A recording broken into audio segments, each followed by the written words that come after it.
Oh, here we go. It's Wednesday and I'm live and you are here. That's how it's gonna go. That's how we're starting this stream. Good to see you all. Welcome in. What's good? Hello. I'm here and I'm more on time than normal. I could have started the stream at 5 PM today. It could have happened, to be honest. But the reality is, just too tired. I'm tired as fuck. I'm super tired. I think it's going to be a pretty short stream today. I might do some Tomodachi Life later because it means that I don't have to be on camera and I can just kind of, you know, chill.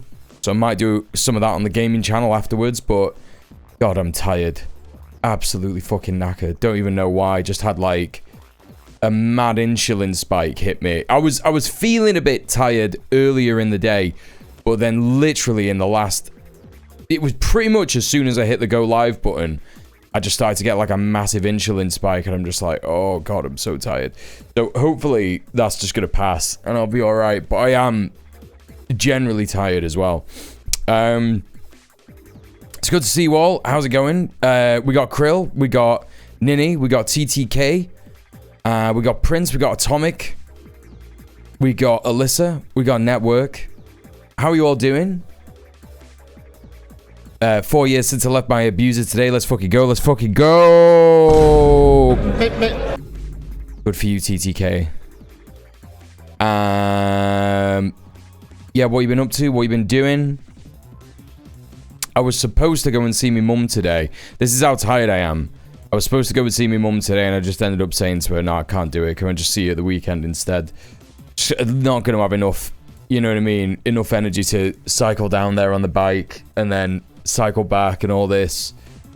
And even if I go on the bus, it'll just take me ages, you know what I mean? Take me ages to get there, take me ages to get back, and I'm just like, oh, fuck. So, it's alright. I'll see her at the weekend. We're gonna go and see my gran. Fine. But the big parent meeting is tomorrow. Right, where I'm going to pitch to me dad because I found one of them e-bike conversion kits, right? And it's like 300 quid for all the bits.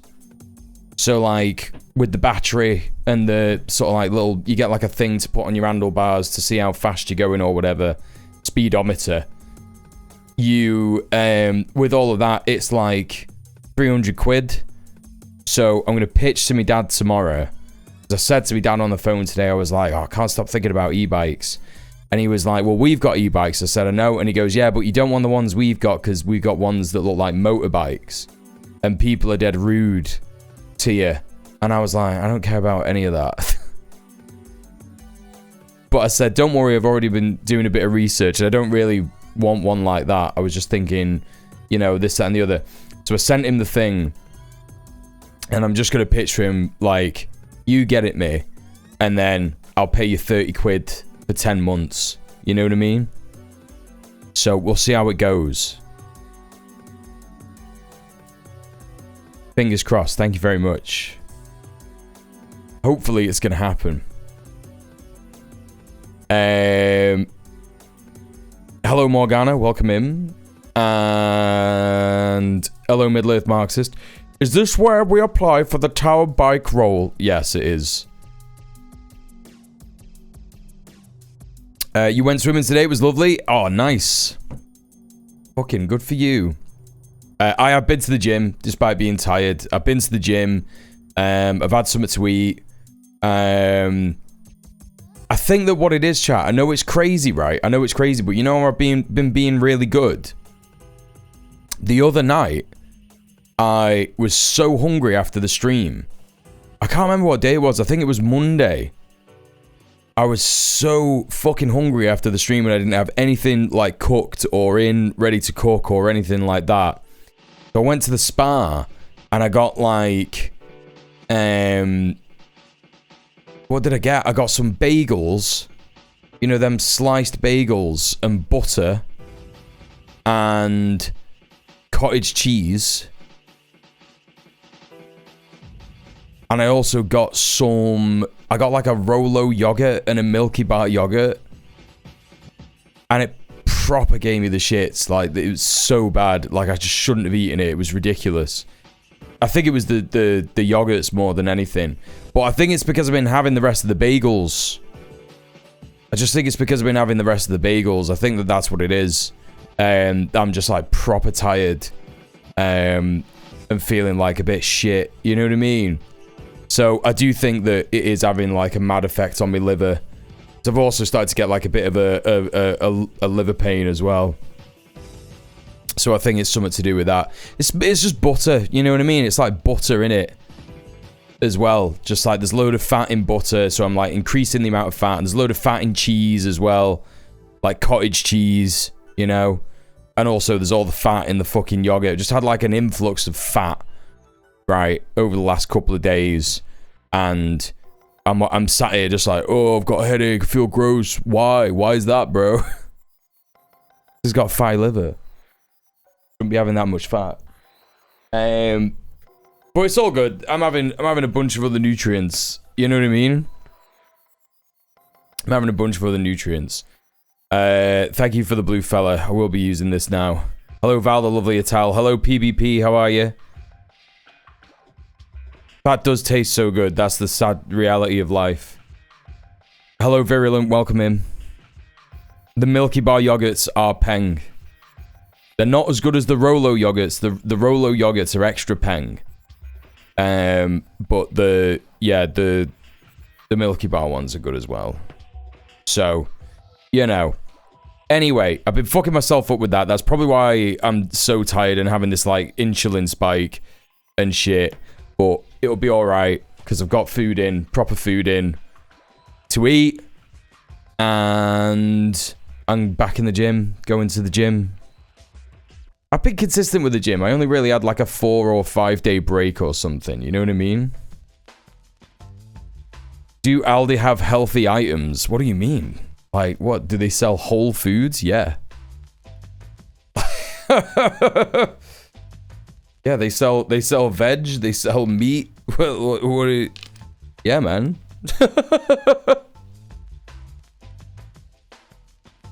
It's just a shop, it's just a supermarket, man.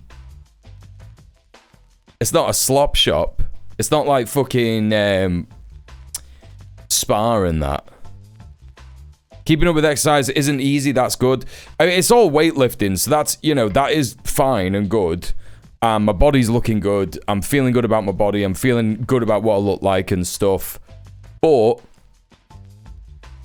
also, I haven't really been doing much cardio, and I do need to change that. That's the big thing, I think. I need to be trying to get on doing more cardio. I had a really lovely walk this afternoon. It's great at the moment with the weather. It's really nice outside, yeah. I had a walk around the block. I didn't spend much time outside. Maybe I should have done. I don't know. But yeah, I had a walk to the shop. I got some bits. I got some oat milk. I actually didn't have any... Do you know what I think it might be? I actually didn't have any coffee this morning because I didn't have any oat milk. Maybe I should have just had like a black coffee. But they do say that coffee without milk is better for you. I mean, it's oat milk that I'm having, so it's not like proper, you know, whatever. But maybe that's what it is. Maybe that's why I'm feeling like shit. Maybe that's why I'm feeling so tired. But maybe that's a good thing. Maybe it means I'll be really ready to sleep tonight.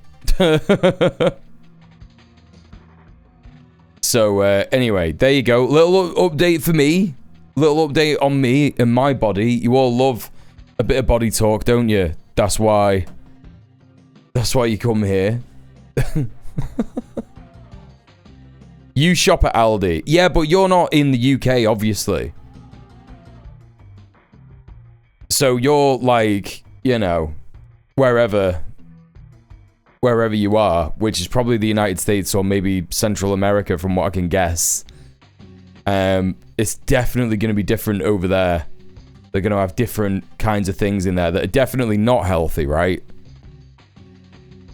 Anyway, speaking of not healthy, let's have a look at this.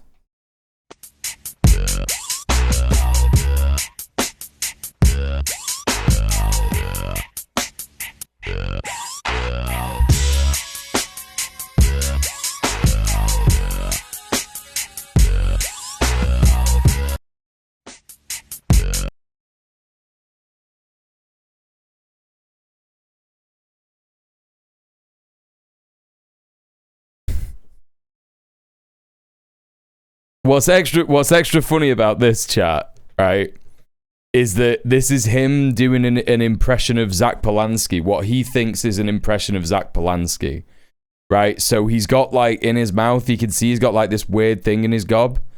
That's supposed to be, like, a piece of paper with some black drawn on it so that it looks like he's got, like, a big gap in his teeth like Zach Polanski has. And he's like going, I'm Zach Polanski and I think that women can have penises. Like, that's what he's trying to do. Yeah, he's mocking people's teeth. It's so crazy. Hey, Nappers. Nappers says, who is he? You know what? You don't need to worry about that. What a wonderful place to be in your life, where you don't know who this guy is. That's so good, dude. That's so good. Good for you. Good for you. Fucking good for you. Ignorance is bliss. Hey, Icky Trunks, how you doing? Welcome in. They don't have Aldi's on the West Coast? That's crazy. If anyone did this to a right-winger who was Jewish, it would be considered anti-Semitic. Yeah, but because it's Zach Polanski, it's fine, right? Still can't get over that fucking GMB. VOD watchers, let me just apologize. If you were watching the previous VOD, because I forgot to do it, chat. Do you remember when I said, chat, please remind me to bring the VOD watchers back in? I completely forgot. So, yesterday at the point where I say, I'll see you, I'll see you with a bit VOD watchers. That's just the end of the VOD. So, I'm sorry about that, VOD watchers. I completely forgot to. We're all just as bad as each other. It's not, you see, it's not just me, VOD watchers. I am sorry. I am very sorry. You did miss an amazing thing. You wouldn't have watched it anyway, because we can't have GMB on the YouTube channel because it just gets clapped. But I didn't do anything after that. We didn't do anything after the interview. But just to explain to you, the interview was just one of the best things I've ever seen in my entire life. Zach Polanski, like, just go and watch it. Just Google, just stop this right now. Don't listen to me talk anymore. Just go to Good Morning Britain, the ITV channel, the YouTube channel, and go to the Zach Polanski interview, where it's like, it's from the 28th of April, and just watch it. It's great. You will get so much joy from seeing someone push back that much at awful pretend journalists, pretending to be journalists. Hey, Soph, doing door knocking on the estate. Let's go! Love to hear it, babe. Great work. Great fucking work. Isn't Trader Joe's an Aldi company too? Is that true? Didn't know that. VOD watchers remain in shambles. It is sad. It's very sad. Everybody go follow Sophie. Can we get a shout out for Sophie, please, TTK? Johnny VOD watcher, absolutely sobbing. Yeah, I'm sorry about that. We did watch it on hallowed Ed Ball's day. Are you accusing me, a right honourable forever MP, of being a Labour cabinet minister? Trader Joe's was bought by the co-founder of Aldi in 1979. Mental. There you go. There you go. So if you got a Trader Joe's, you've got an Aldi. I mean, that's not true, is it? There'll be different, like, standards and shit. I don't know. I guess. Thank you, TTK. Good afternoon, you lovely bunch of coconuts. Diddly dee. Hello. Mule, I'm sorry your tummy hurts. It doesn't hurt anymore. It's okay. It's much better.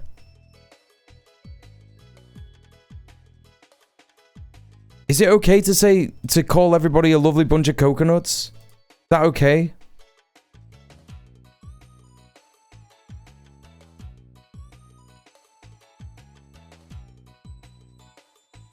I feel like I've heard, like, it's like a thing that you would call like a comprador, like a racialized person who's a no, I don't know.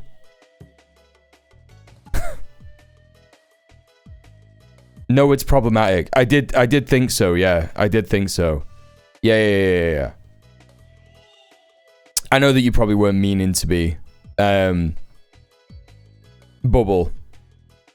No, you're messing. You don't know. Is this something that I've made up? I thought it was like something like that racialized people said.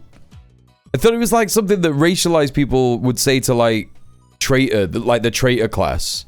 Depends on the context. Okay, I don't know. Because didn't someone call Suella Braverman like a coconut, and everyone was like, "Oh, that's racist," and it's like it was like a racialized lady who was saying it.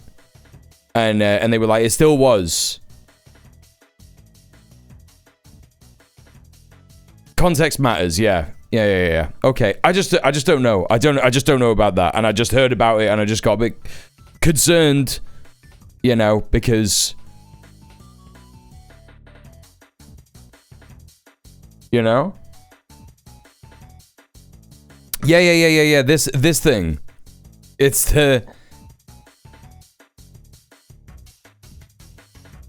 So, like, pro-Palestine protester stands trial for racial offense over coconut placard. Maria Hussein ascended a London march against the war in Gaza, carrying a sign depicting Rishi Sunak and Suella Braverman as coconuts. Not guilty. Well-known racial slur, which has a very clear meaning. Hussein held the sign showing former Prime Minister alongside coconuts under a tree. There were people present who were likely to have caused harassment, alarm, and distress. Well-known racial slur, which has clear meaning to the effect you may be brown on the outside, but you're white on the inside. You see, that's what I'm saying.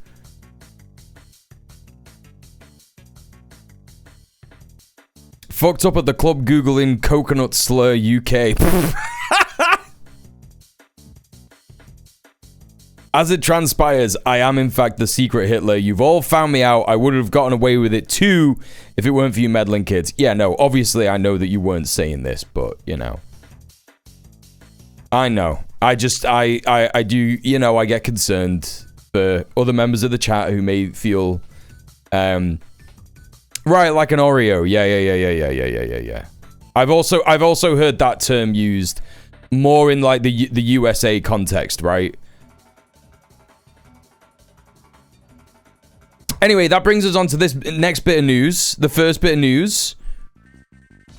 It doesn't, because we're not talking about using the word coconut as a slur.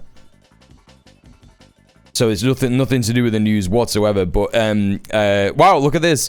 From Hedgeye. I don't know who these are, by the way. Independent investing, research, and financial media company. Reporting here on what, you know, they think is terrible news. But in fact, this is based on good stuff.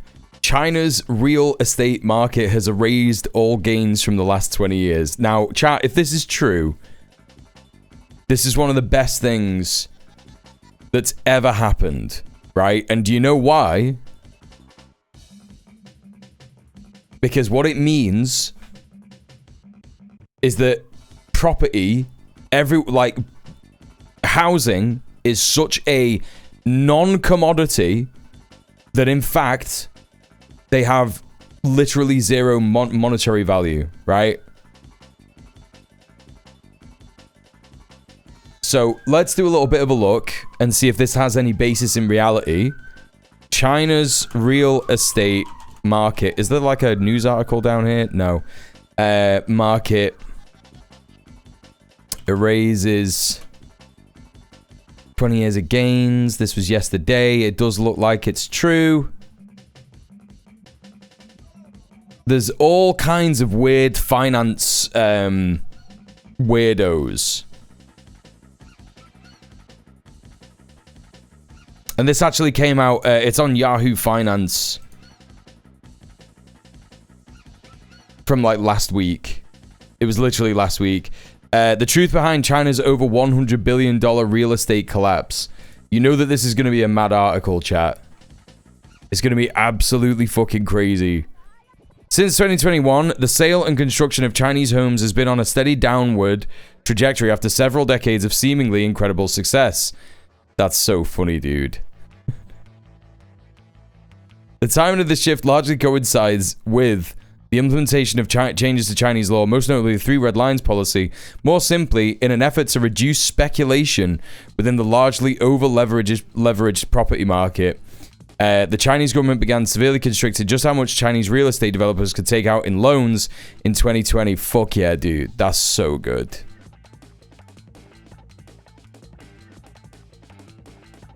Petition to start calling finance weirdos number perverts. No, that's mathematicians. Yeah, exactly. And it's a complimentary term. Chinese real estate developers could take out loads of... this rapidly pushed the country's property market into a state of crisis. Oh, if only. Could you imagine? As indebted developers attempted to curb their own expansion. Oh! Yes!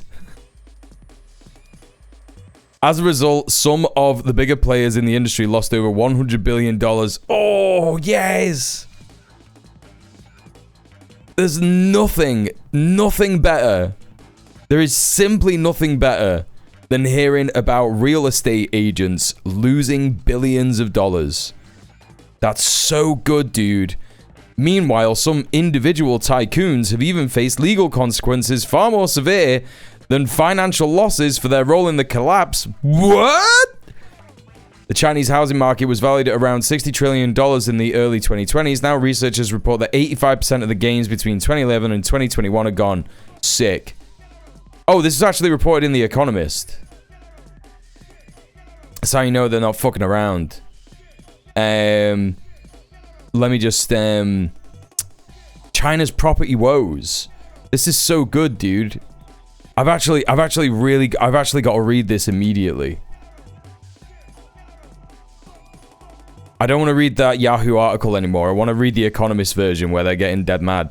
Oh, this is from last year. This is literally from last year. See, this stuff just like slips under the radar, right? Yeah, multiple people in the chat saying property woes. It's a good bit. Well done, chatters. Hey, Nuclear Slayer, thank you for the 90 consecutive streams watched. Wouldn't any market built on making and selling homes eventually plateau? Yeah, I mean, this is the thing, right? Ideally, if people are, you know, buying homes to live in, that should be what happens. But it doesn't happen in the West, right? Because people need to be made homeless in order for there to be some kind of incentive to pay the rent. A Star Spangled Shitlog. It only collapses if it comes from China. Otherwise, it's sparkling market correction.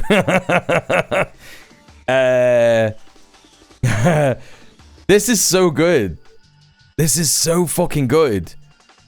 China's property woes could last until 2030 despite best efforts of its social media censors. This doesn't even make sense. Chinese property market is descending into crisis. Analysts have paid close attention to its woes, a task that is now becoming increasingly difficult. Mid-December, Beijing's housing authority announced it would stamp out social media accounts responsible for negative posts. Thousands have since been closed or suspended. You know, these social media accounts that are being shut down, they're just gonna be real estate agent social media accounts. That's all they are. That's literally what it's gonna be. Thousands have since been closed or suspended. Estate agents being pressed to keep up ugly intelligence. To keep ugly intelligence under wraps? In November, 2 of the country's best private sources of property data stopped providing monthly home sales figures at the command of the government. Yeah, good. They're stopping. Yeah, there's so much context missing from this. Alright, no worries, network. Look after yourself. It's really good. Like, if real estate agents were forced in this country, for example, to not constantly talk about home sales figures, then the price of property would go down, and that would mean that homes would become more affordable. This is just it. Isn't the US currently in the middle of getting rid of loads of market data reporting stuff? Yeah, but obviously it's going to have, like, not the same effect. Because what they're trying to do is they're trying to fucking stop the market from fluctuating wildly because of what the president tweets, what the president is putting on Truth Social. That's what I assume that stuff is. It has to be, right?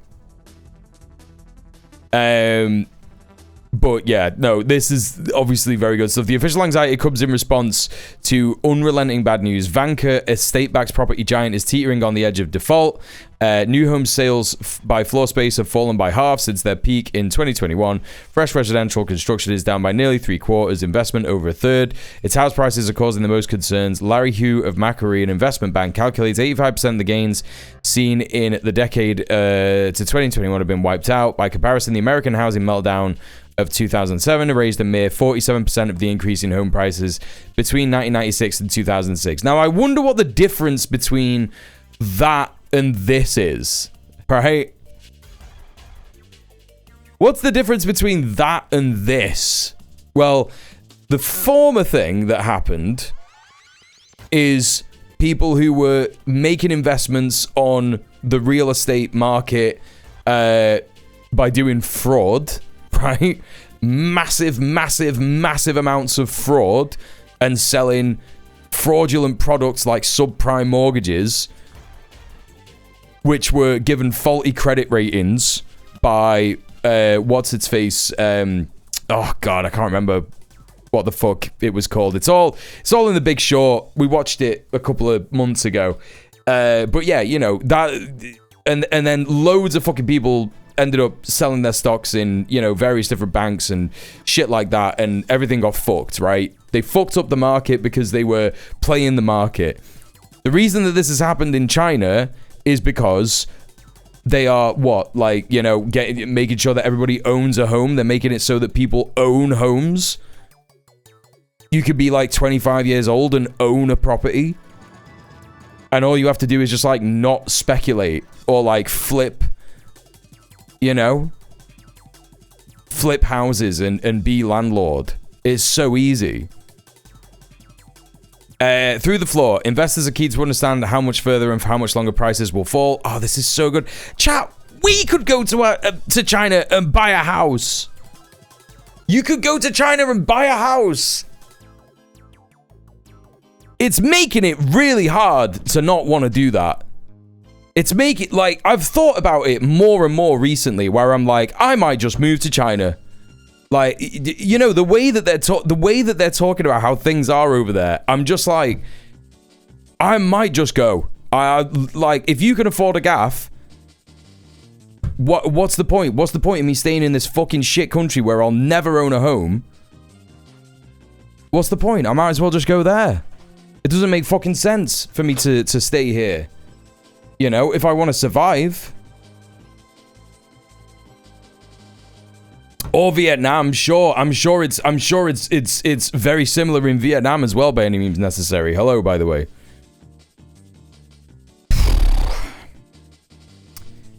Anyway. Mule gonna be that landlady? I would never, ever be a landlord. That would never, ever happen. Hey, Mushy, how you doing? Here is fucked, yeah. Answering such questions is, like, it's so ridiculous. Investors are keen to understand how much further and for how much longer prices will fall. Like, bro, if prices fall to their 2006 levels, how much is it for a house in China? I'm gonna fucking find out. How much does a house... It's literally pre-filled it.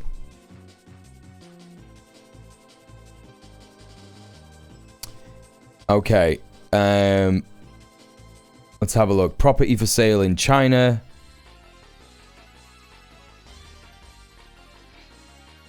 A typical apartment in Beijing costs 500,000 US dollars.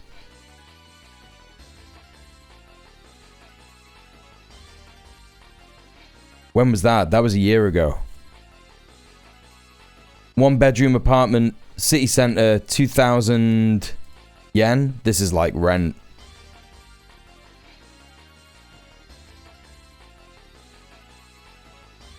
Real residential property prices for China. Federal Reserve economic data. Why do I have access for this? Why do I have access to this?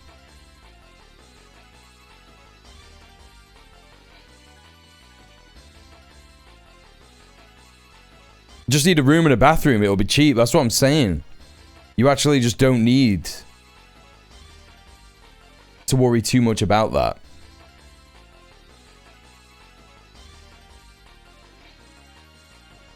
It's really hard to figure out. China housing market, real estate community. I want to buy. Let's say I want to live in, not fuck it. Let's go to Chingchong. Is it Chingchong? Chongqing?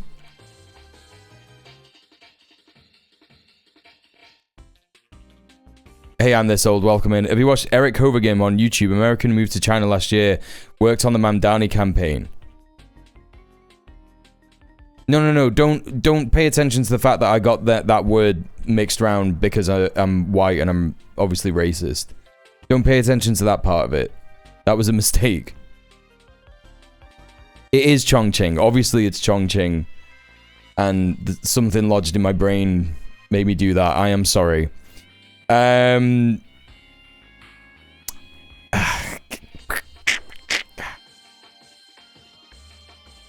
to know. 2,000 yen?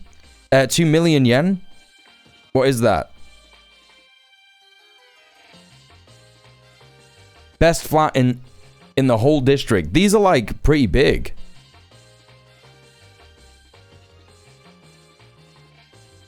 He does vlogs about living in China as an immigrant. I might have to watch him. I might have to check out some of his videos.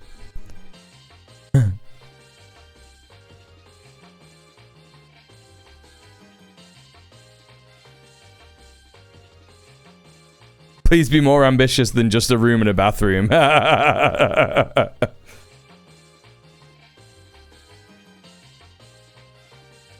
Favorite China video? Oh yeah, this one. Hey hippie marshmallow.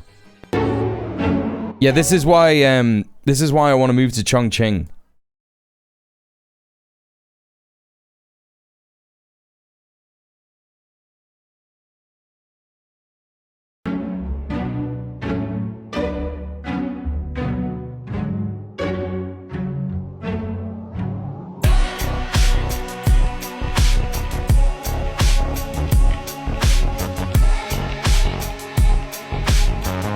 That's fucking crazy, dude.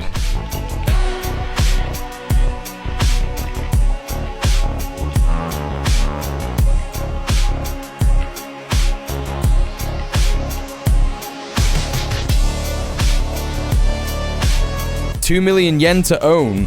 It's a little over £9,000. What?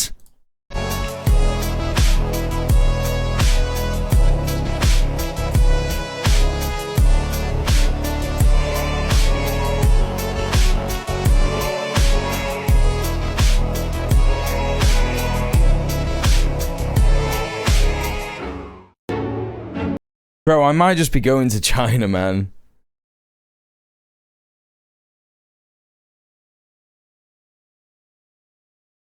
I don't know. We'll see what happens.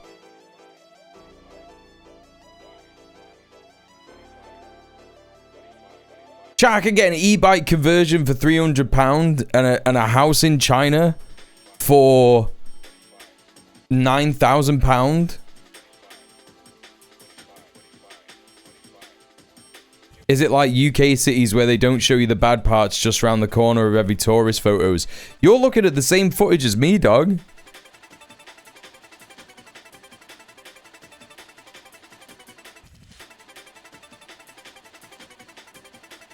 I don't know what to tell you. This is so funny, man. It's so funny that the Economist is like, this is such bad news. Answering such questions is hard because of recent restrictions and information flaws in existing data. The government's benchmark is an index of house prices in 70 large cities. Its statisticians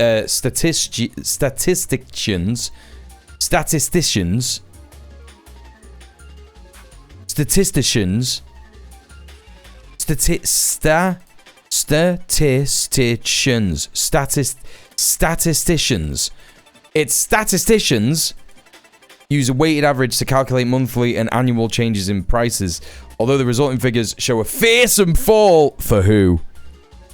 They may underestimate the problem. Thousands of smaller cities where the downturn has been most severe are excluded, and whereas official figures suggest that Shanghai's second-hand home prices have fallen modestly each year, anecdotal reports suggest they've fallen much more steeply, a pattern which may also be true for other big cities. This is so good.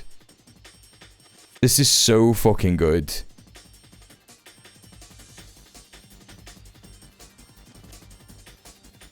Hey, Ninja Can. Yeah, they're saying... Well, they're talking about house prices in China, right? This is The Economist freaking out that house prices in China are, like, decreasing in price rapidly. And we just found out that it could cost £9,000 to buy a house in China. £9,000. That's like 9 months' rent for some people.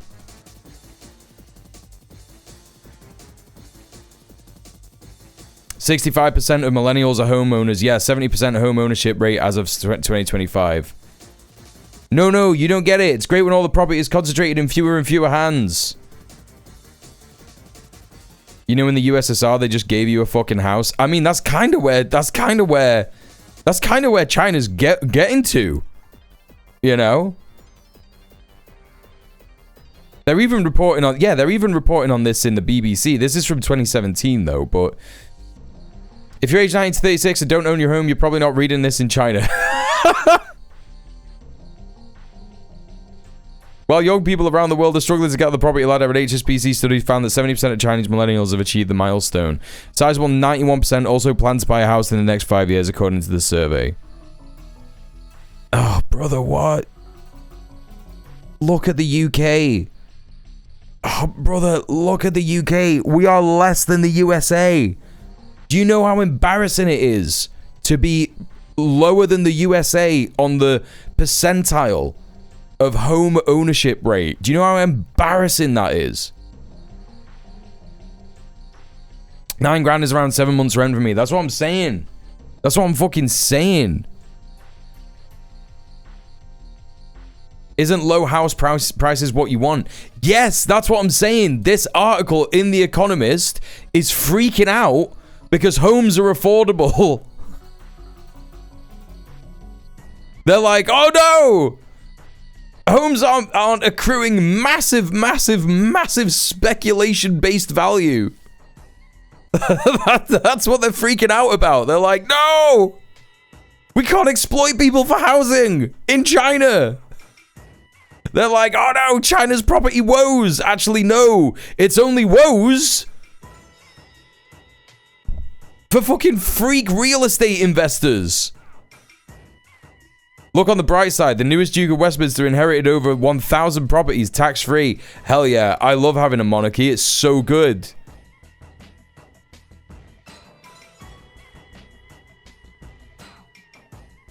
All I want to do is buy a house, live in my house, go to my house, and stay in my house. Exactly. It's what we want, but not what homeowners want, because a load of their wealth and access to credit is based on their property prices. Yeah, exactly. Exactly. Like, all of a sudden, if homes are completely meaningless, like they're valueless in terms of the market, right? Then all of a sudden, they don't have access to the level of life that they had beforehand. They don't have access to the, you know, like, it also means that landlords won't be able to exploit people in the same way. Like, you know, because landlords only exploit people to the degree that they do because there's, like, no way for people to buy their own home. Oh no, yeah. Oh no, reforming the credit system. Oh no!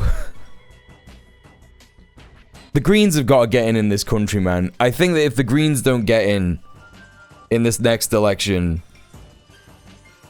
I mean, they've got to get in and they've got to do the stuff that they say they're going to do. That's the other thing, right? If they don't get in and do the things that they're going to do, man, I might just fucking get off.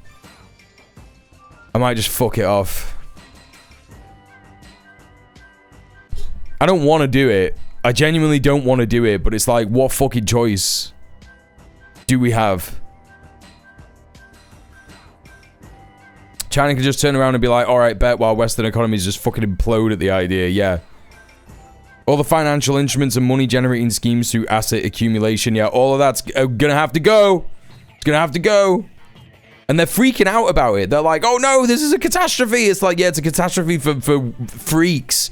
For horrible freaks. You know? Yeah, America just hopes you die before you demand more basic living standards, yeah. Makes buying homes into personal passive income, not somewhere to simply live, yeah. It's fucked. It's meant all the basic needs cannot be met for the proletariat. They can be met. They just won't be. It's a political choice, you know? It's a complete political choice.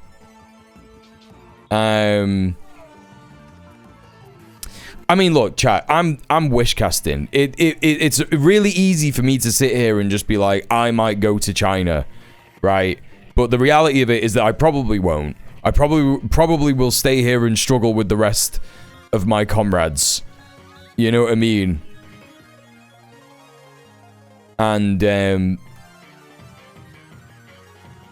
it's just so tempting. It's just like, bro, do you have any idea how owning your own home, like the idea that I'm 36 and I know there's people who are older than me that don't, so don't be offended, but just talking about my own situation now. I'm 36 and I'm nowhere near close to having my own gaff. It's just mad. You know what I mean? As much as the right likes to portray it, moving to another country permanently is really hard. The vast majority of people don't want to do it. I have a deep connection with the place that I am from. You know what I mean? Like, I have a deep connection to the place that I'm from, even though it's a shithole. I'm not talking about Manchester, I'm talking about Warrington. Right? Whenever I go there, I'm like, God, I would love to have the things that I have in Manchester here. But, you know, it's a fucking regressive, white, working class northern town where, you know, they have Pride once a year, but it's like fucking 20 people. And they get spat at and shit. Do you know what I mean? And fucking, oh man. But then, you know, maybe I should just fucking move there and try and help people organize there and shit like that. Do you know what I mean? I often like fly between these like ideas of like, well, you know, stay in Manchester and organize here, or go to Warrington and do some organizing there. Yada yada yada. I'm in a bit of a fucking limbo right now with thinking about stuff like that. Do you know what I mean? How to engage in the struggle and shit. I'm sorry. Yeah, it's all good. Like, at the end of the day, like, you know, I would still be totally fine there because I pass, right? Do you know what I mean? I'm a totally passing white guy who, you know, I might watch like I might wear like a fucking, you know, controversial t-shirt every now and then, but other than that, I'd probably be all right. But, you know, I'm not gonna, there's no fucking leather bars. There's no leather bars, there's no kink parties and shit. And there's no, you know, free raves and not the community that I know in Manchester, that I've grown to know in Manchester as well. So, you know what I'm saying. That's what I'm saying. Head over there one day and see how they're doing. I go often. I go pretty much every week. You know. Canada has extracted enough of the materials needed for home construction per year to build enough mass public housing for all 1 billion people across the Americas. Your lack of housing and direct service to the landlord capitalist class. Yep. Yeah, it is not that the basic needs of the proletariat can't be met. It's that they won't be met. It's a political decision to not meet those material needs. So yeah. Anyway, mad stuff. Absolutely mad stuff. But let's get on to a bit of news, shall we? Some good news for China. Bad news for us. Let's take a look at this. So there's been an attack in Golders Green. And I'm not going to cover too much about it because there's not a great amount of information about it at the moment in terms of the motivations of the person who's done it, this attack. But, of course, all of the standard news reports, Sky News, BBC, ITV, all of these, they're immediately saying this is entirely anti-Semitic and it's because of Iran, it's because of Zach Polanski, it's because of the Greens and all this kind of stuff. It is truly fucked up reporting. It's completely irresponsible, and I don't think it does anything to stop anti-Semitic attacks from happening if this is an anti-Semitic attack. So let's take a look at it. Let's have a look at the Sky News report and see what we think. Here we go. Yet again, another site of another attack on the Jewish community in the UK. Yes, indeed, Jane, and the words really are yet again, because this is a community which consistently feels that it's looking over its shoulder. It's just a few weeks ago that I was here reporting. And again, I could barely get a minute into this report without getting incredibly, deeply frustrated with the fact that it is always a focus on, the Jewish community who are supposedly terrified all the time of anti-Semitic attacks, and there's been an uptick of 3,000 anti-Semitic attacks in the UK, since October the 7th, right? And as we've said in the channel before, how many of those attacks are literally a fucking Zionist seeing a Palestinian flag and getting a bit scared, right? That's not anti-Semitism. We know it isn't. But we do know that the police will mark that report as an anti-Semitic incident, right? Or at least, an anti-Semitic hate crime has been reported, yeah?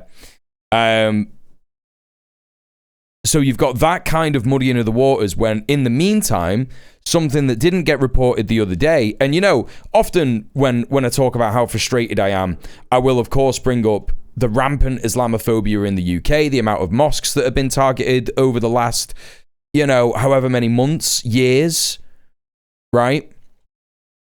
Because if we're talking about direct attacks on people of a certain ethnicity or religion, Muslims suffer from that overwhelmingly so, and obviously darker skinned people will be more on the receiving end of that, 1,000% as well. Black people in the UK, also experience racism on a daily basis. It's not really something that's let up for black people in the UK. Do you know what I mean? For a long time.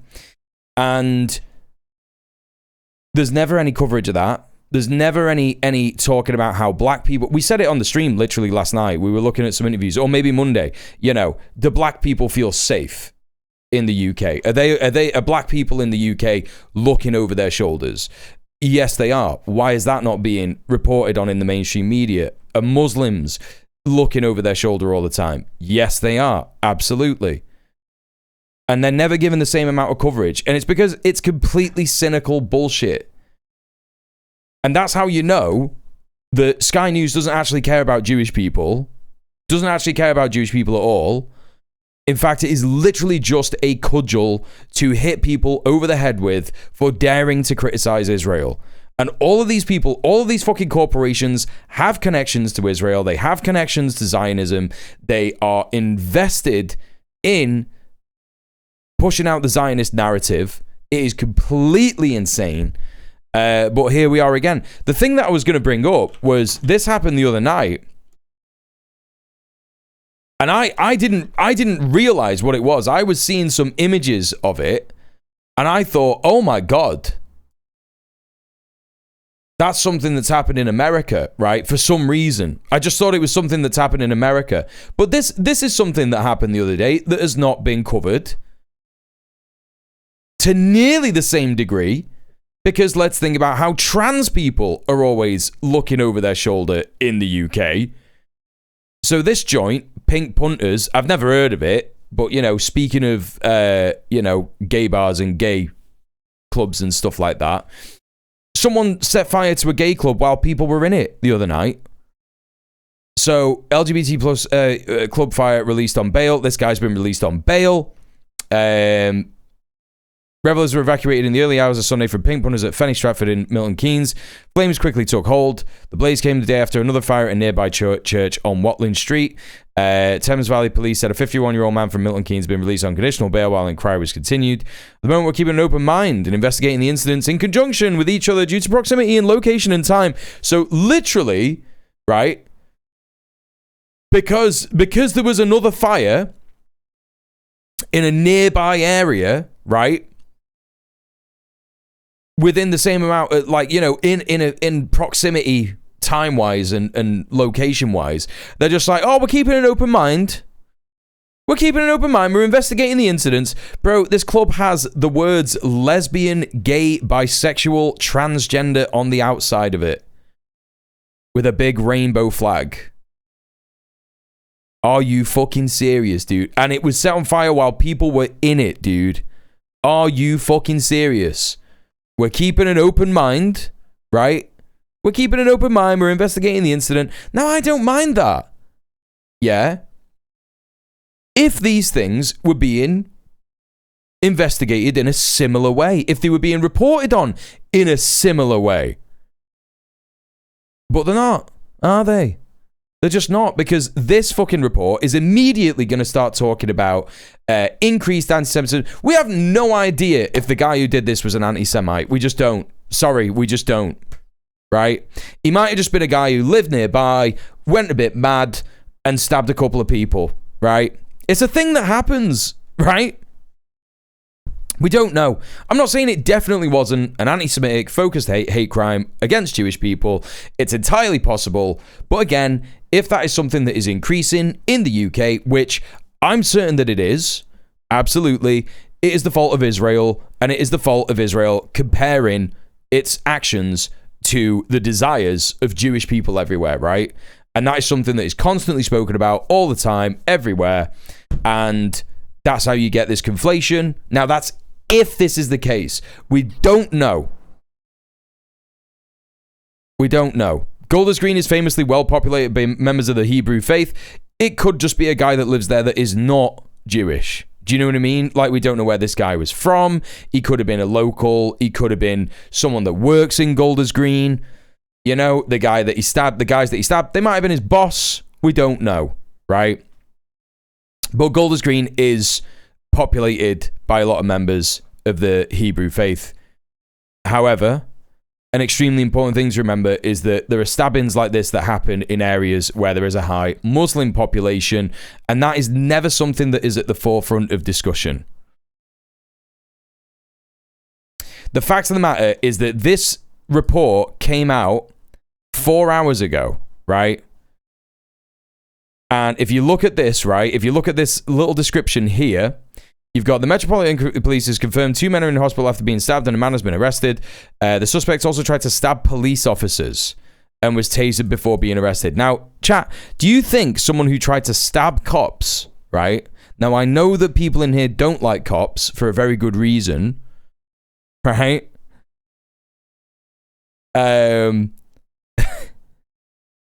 But do you think that someone who thought, It's a really good idea. I'm going to try and stab this police officer. Do you think that person is doing well? Do you think that they're a well guy? Do you know what I mean? I just don't think that this was a well individual. Trying to stab a cop is absolutely mad. But anyway, that's what we know. This is what we know. Hey Larry, how you doing? Welcome in. Everybody, please go and follow Leap in Larry.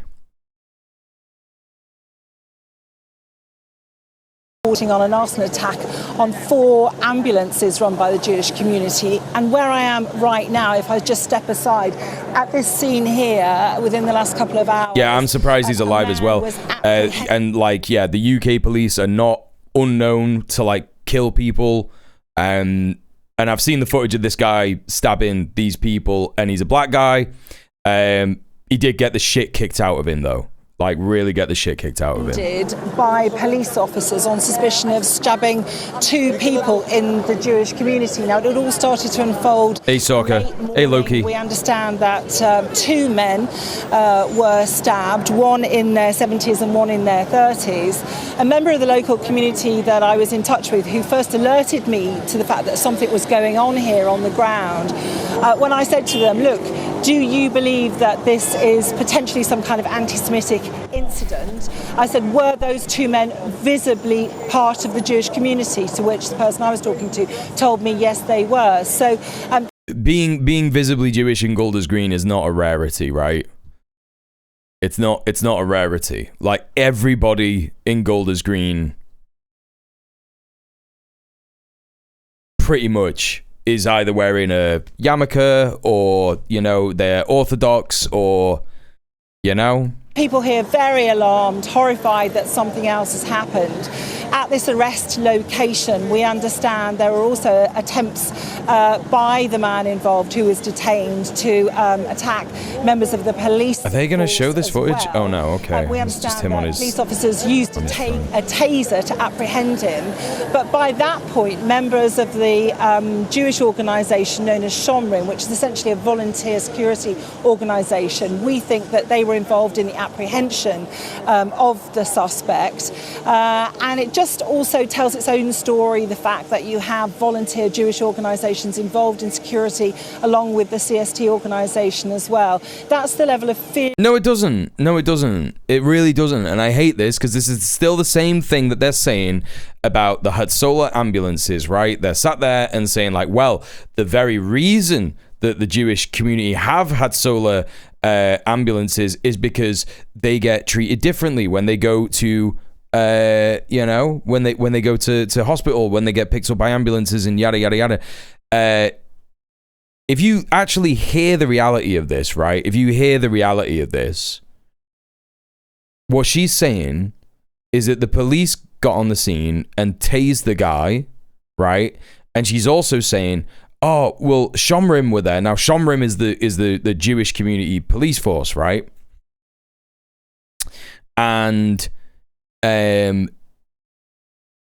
well, yeah, she's right. So yeah, something with loose facts and no investigation, it does turn it into a story when you frame it like that, isn't it? Isn't that interesting? That's what she's trying to say. So, you know, you've got Shomrim. This is the Jewish police force in the area and stuff. Now, you know, when they're talking about this, yeah, when they're talking about this, they always make it very, very clear. Oh no, well, Hatzolah, they serve everybody. They serve everybody. Doesn't matter if they're Jewish or not, right? Doesn't matter if you're Jewish or not, they serve everybody, right? Doesn't really matter the fact that there have been like some investigations into these organizations that proves that that's not true. I think that it was there was like an investigation that was done where like a bunch of people like rang the Hatzolah ambulance services and they just got like ignored. So it's not even that like they, you know, that they're discriminating. They're just like bad at responding to potential emergencies because you've got people ringing them and they just don't even pick up the phone. So and there's like no number to contact them and shit like that. So anyway, it's a super like bizarre organization. But anyway, that's beyond the point, right? these organizations have been in Jewish areas. They've got them in North Manchester, in Bury Old Road, where there's a huge Jewish community there as well. They've got Hatzolah, they've got Shomrim, and it's like these organizations have existed for years, for decades, right? And she's there saying like the very existence of these organizations just show how bad the Jewish community have got it. And it's like, what are you trying to do? Are you trying to say that like there's been a massive increase of anti-Semitic attacks in the last 2 years? Or are you trying to say that there's been anti-Semitism for the last 50 years, right? Because those are two very different things that you're claiming, and you're trying to spin this into being like, oh no, it was very like they need their own security services, they need their own ambulances, you know. So just insane reporting, absolutely insane reporting. Hey Joe, how you doing? Welcome in. Good to see you. Amongst the community these days, particularly post the October the 7th attacks of, in October 3 years ago, there have been this every time, every single beat, October the 7th. Now we don't know increasing number of anti-Semitic incidents. That's no, you don't, do you? You don't know that it was an anti-Semitic incident, do you? So it's insane for you to be talking about a rise in anti-Semitism. Right now, it's certainly what the Jewish community believe to be the case. We understand as well that there are counter-terror officers. So when the Muslim community believe that they are being scapegoated for all the problems that exist in modern society, should we believe them as well? Should we believe them? Is that what Sky News is saying? Will Sky News ever do a report on that? Could be at the centre of London, like 40 minutes walk from there. Don't mind me just doing geography for our amazing international viewers. Yeah. Hey Vord, thank you for the 65 consecutive streams watched.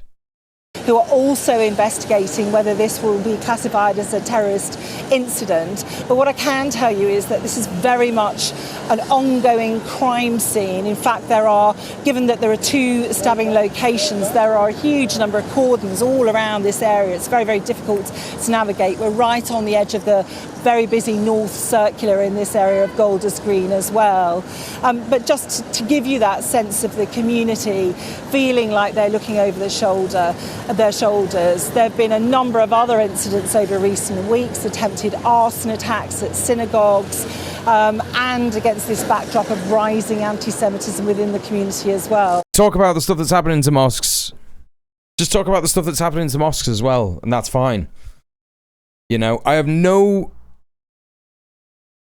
problem with this kind of stuff being reported in this way. No problem whatsoever. As long as the same amount of care and investigation is being given to everybody, right? Obviously, I do have an issue with the speculation that's happening, right? I do have an issue with reporters talking about this stuff, making assumptions, yada, yada, yada. But, you know, because we've got like fucking liberals in this country, right? One of the first things that I saw today when I looked at Twitter was a fucking lib from the UK saying, fuck the Iranian government. Right? What are you on about? What are you talking about? Fuck the Iranian government. What have they got to do with this, bro? And it's like, do these people really think that Iran is funding a random guy in Golders Green to go and like try and murk a couple of Jewish people? Like, how does that serve Iran, bro? How does that serve, like, what is their thought process? You can only believe that if you think that Iran is a backwards nation that has no forward thinking, 0 universities, no idea, like, and that they are just like completely. You would only think that if you thought that Iran were the same as ISIS, right? Which is what news corporations like Sky and the BBC do all the time. Blaming Iran for attacks on people in the UK is definitely Hasbro for Israel. Right, and that's the stupid thing, is that these liberals will often include in their things saying, fuck the Iranian government. They also say, fuck Israel as well. And it's like, you are an idiot. One of these things is not like the other. They're also possibly blaming Iran for all global anti-Semitism, which is because they're anti-Israel. That's exactly what it is, yeah. Larry said the other day, I keep thinking about how metaphysical analysis is the operating system of the West, and news stories like this keep proving the point. Material reality doesn't matter, just whatever the narrative, that's the truth. Yeah, because all that they are concerned about doing is derailing people from material reality, because material reality is where people discover communism. You know, once you engage in materialism, you go, oh, the commies are right, dude. Yeah, we should all have a gaff. We should all have clothes. We should all have healthcare. And it shouldn't be at the expense of other countries. You know? And Lisa, not just over the last month or so that we've seen these attacks, you know, thinking back to what happened last October at the Heaton Park, the synagogue attack there as well. Yeah, let's just mention other attacks. Let's just mention other attacks.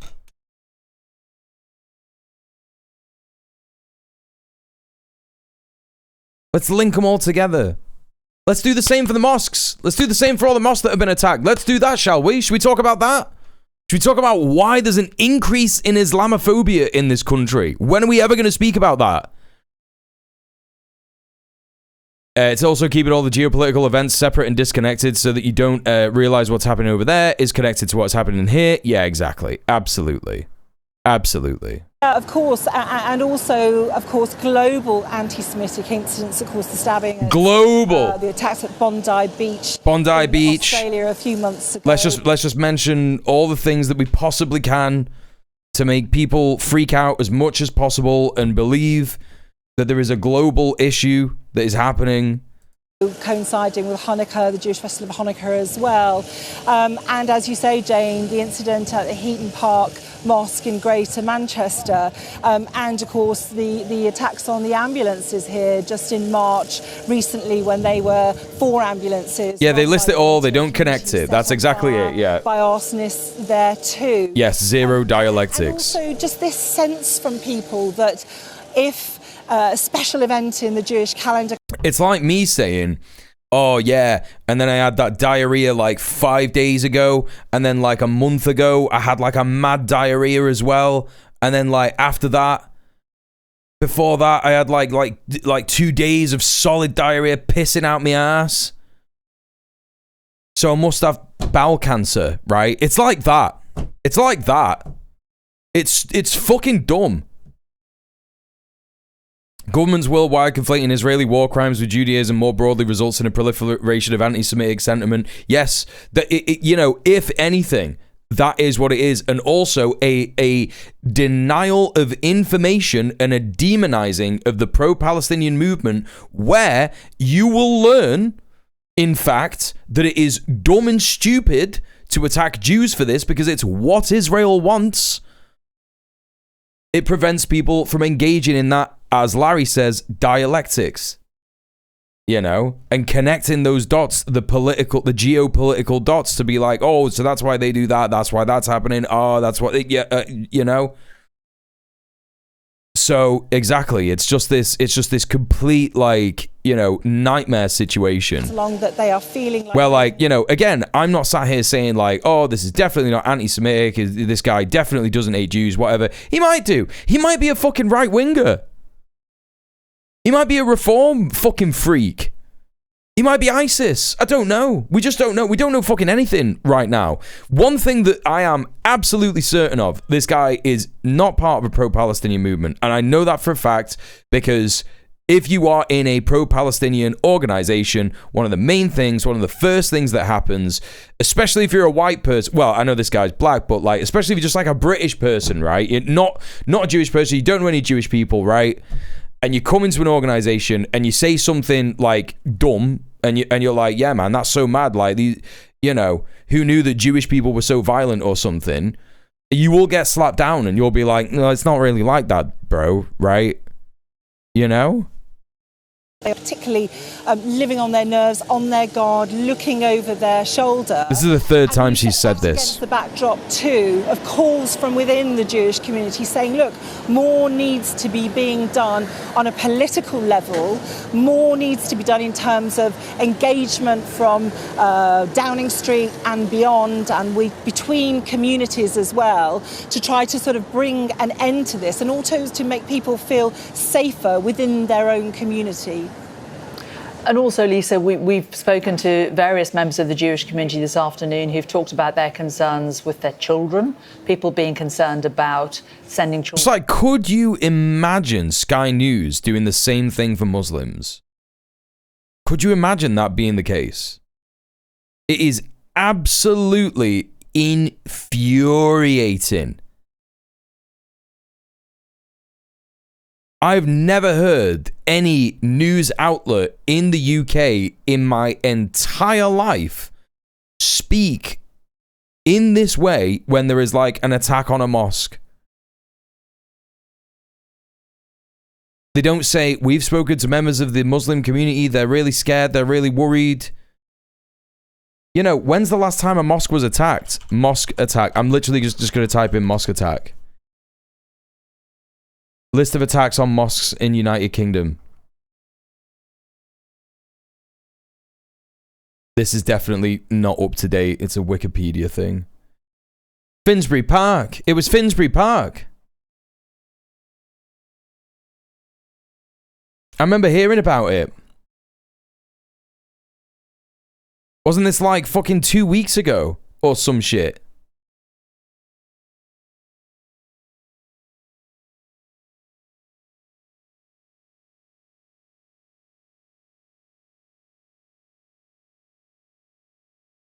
Elaf Mosque, Stockport. This one. Did you hear anything about this?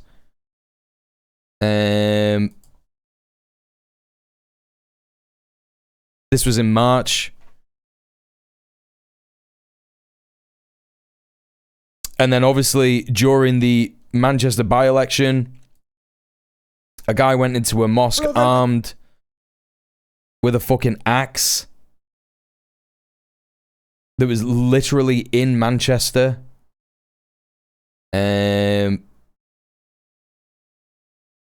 People just didn't hear about it. I'm just bringing these things up so you can see that they're real. I'm not just like making it up. You know what I mean? That was in February. I'm certain that there was one that happened like a couple of weeks ago. Like you see it popping up on Instagram like all the time, and it doesn't get reported on in mainstream media at all. You know? One thing that really annoys me is how democracy will say Iranian regime on one hand and the other hand say Israeli government. It's white chauvinism. Yeah, democracy now has got a lot of problems for sure. 100%. I think compared to other media outlets, they're a lot better. But like, you know, yeah, it's that, you know, and this is the thing, like, this is what I'll always say, like, you know, white Western leftists will often have these massive blind spots as well because they'll watch Democracy Now, you know what I mean? And they'll be like, yeah, sick. All of this is like leftist stuff, you know what I mean? Everything that they're talking about here is like the things that leftists speak about, and I should speak about the Iranian regime in that way. I should use the word regime. I should say IRGC linked media, you know? It just completely fucking taints the organizing movement 1,000%. To school in uniforms that are for specific. Hey Yui, what's going on? Good to see you. 696969696969. Children off for Hebrew lessons. Performative, yeah, it's performative. Yeah, I mean, when you talk to people within the Jewish community, they will say there is no other community in Britain who looks over their shoulder to this degree. This is disgusting, dude. This is actually offensive. This is actually fucking offensive. Iranian monarchist flag there, by the way. Muslims, transgender people, black people, women.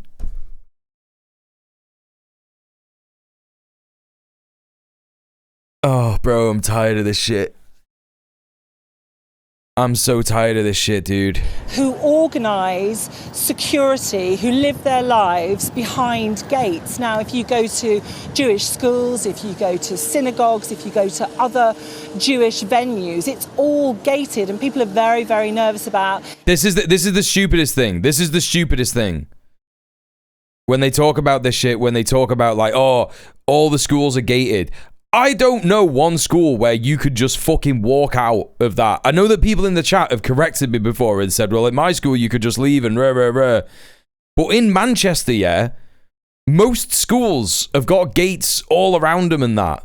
Like, I don't know what the fuck they're on about. It's like, oh, yeah, you know, you got to have fucking, you know, it's only Jewish schools that are gated. What do you mean? It just exposes like this kind of fucking reporter's actual material privilege. Because she probably went to like a super posh grammar school where it's just like, yeah, man, you just go leave wherever you want. It doesn't matter.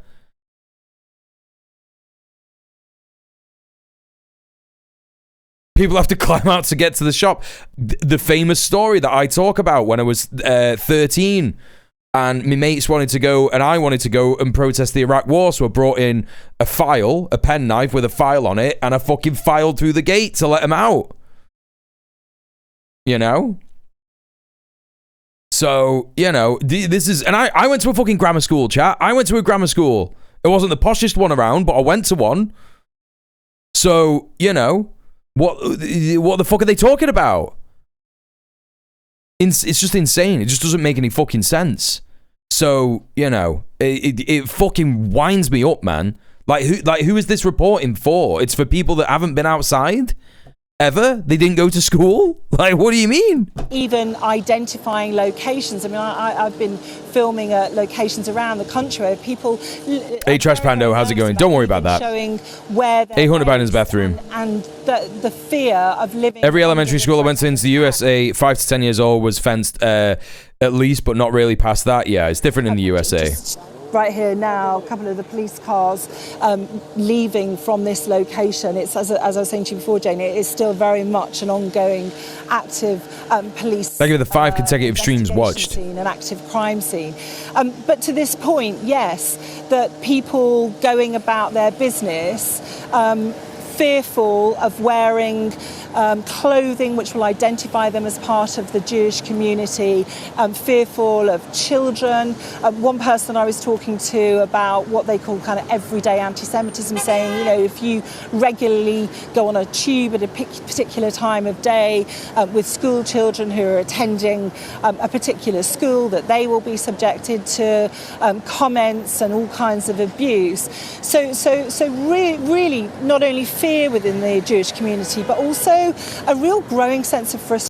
What she's talking about, right? What she's talking about is there was an incident on the tube like a couple of weeks ago. I remember seeing it on Instagram, and some Zionist lady started filming to be like, oh, get away from me, rah, rah, rah.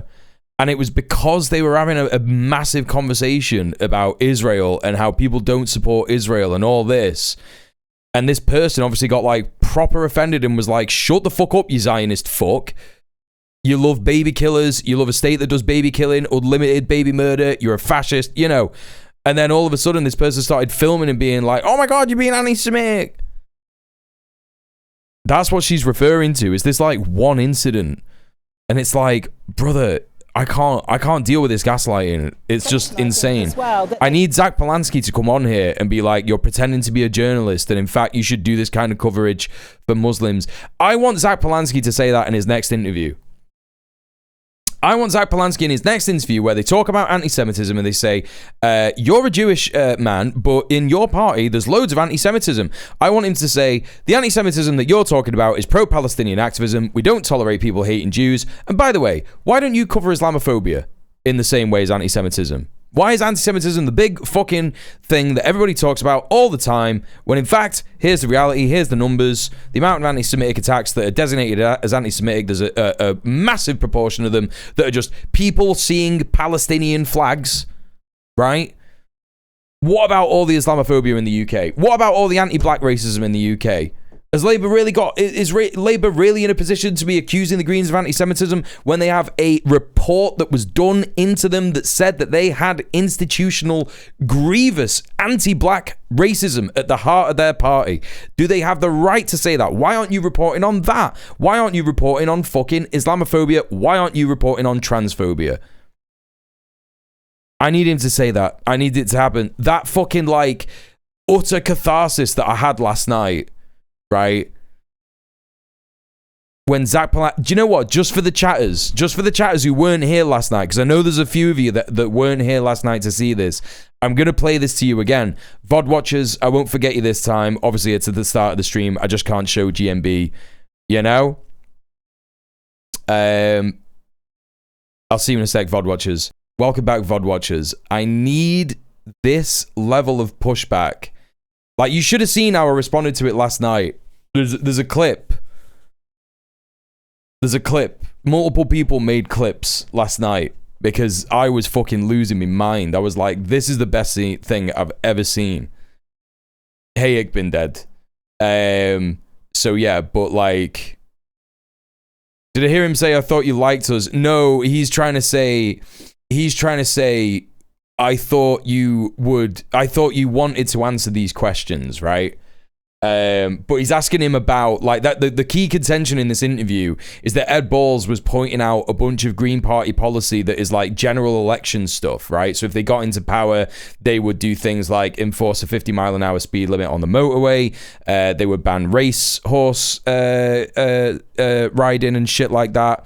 All this kind of business, right?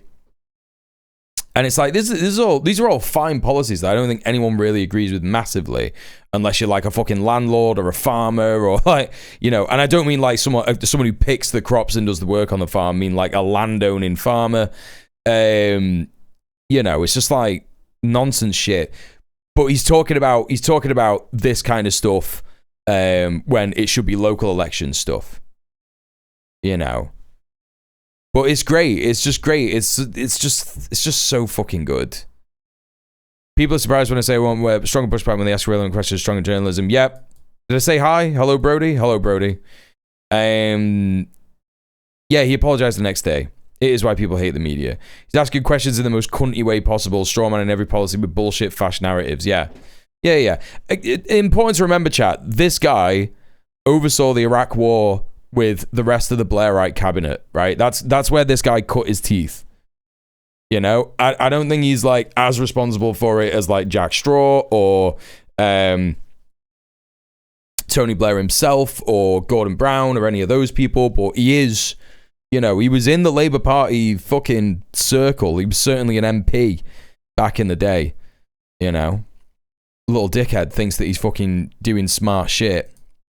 Anyway, let's go back to this. This is why we went to this, because I'm so fucking mad at the way that this fucking reporter is talking about shit. We just need a Zach Polanski in every single news report, right? Ever. Just literally just have the live Zach Polanski reaction all the time. I feel that what's happening to them is not being taken seriously enough politically. And that there is just not enough engagement on this issue. Bro, the government bought the Hat Solar 2 more ambulances after they got attacked last time. And by the way, the media keeps changing the amount of ambulances that were attacked, by the way. It's gone from 2 to 4 to like a fleet of ambulances, like the way that they talk about it. It was in fact 2 ambulances that got attacked, and you know the government replaced those within a day. Do you know what I mean?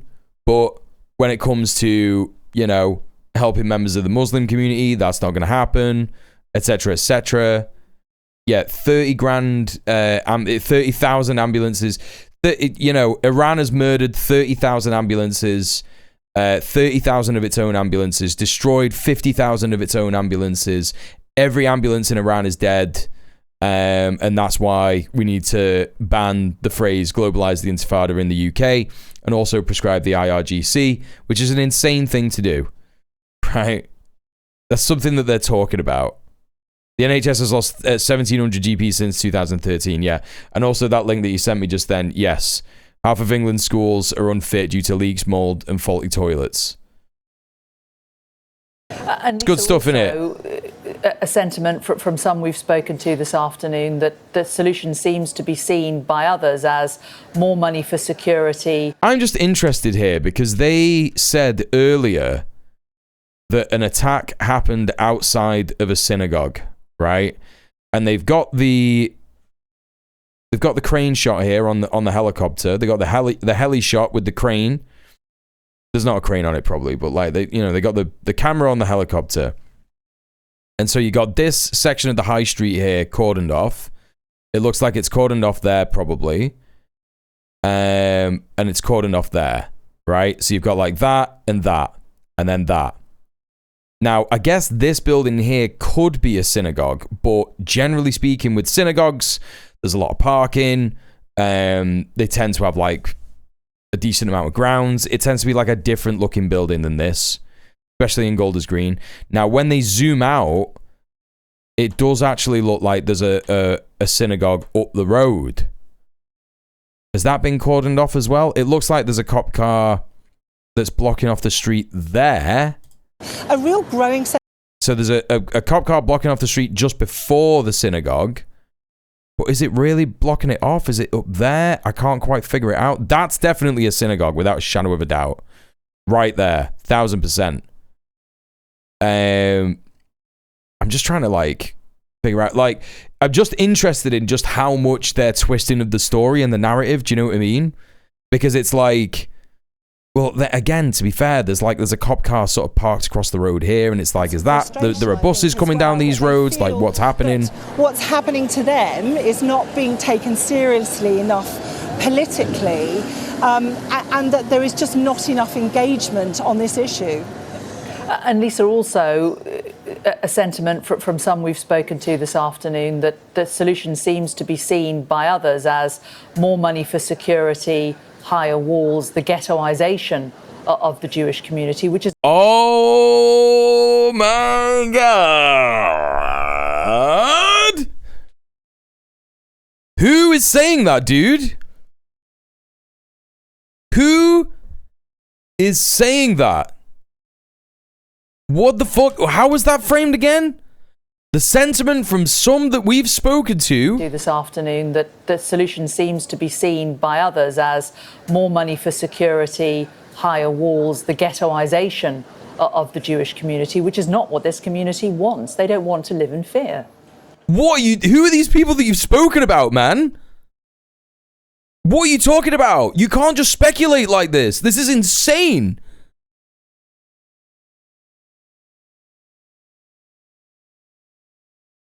You can't just be saying ghetto like that when... Oh my God, dude. They don't want to live in fear, but what they would say is that this way of life, this way of living behind walls is something that they've got very used to. It's not something... Oh my God. Oh my God. Oh. Brother, if they're used to living behind these high walls, how did a guy get in and stab them? What do you mean, dude? What are you fucking on about? Which has happened, for example, over the last few weeks since the arson attack on the ambulances here in Golders Green in northwest London. It's something which has been growing and growing and growing, that they would say it was the case even before the October the 7th attacks in Israel, and it was the case really on a mounting scale. I mean, looking at some of the data over recent years, the data for the year before last showed the highest ever levels, barring the year of the October the 7th attacks, for anti-Semitic incidents. And those anti-Semitic incidents were related to the fact that there were more and more pro-Palestine demonstrations in the UK, and they were being counted as anti-Semitic hate attacks. That's also what that was. I remember it very clearly. We reported on it on the stream. We were talking about it. There was that fucking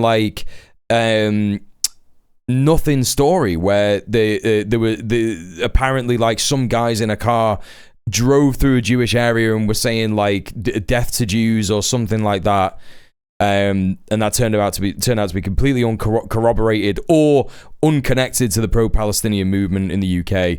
Can't remember, but this is so insane. Like the way that they're like talking about this, and it's just like, you know.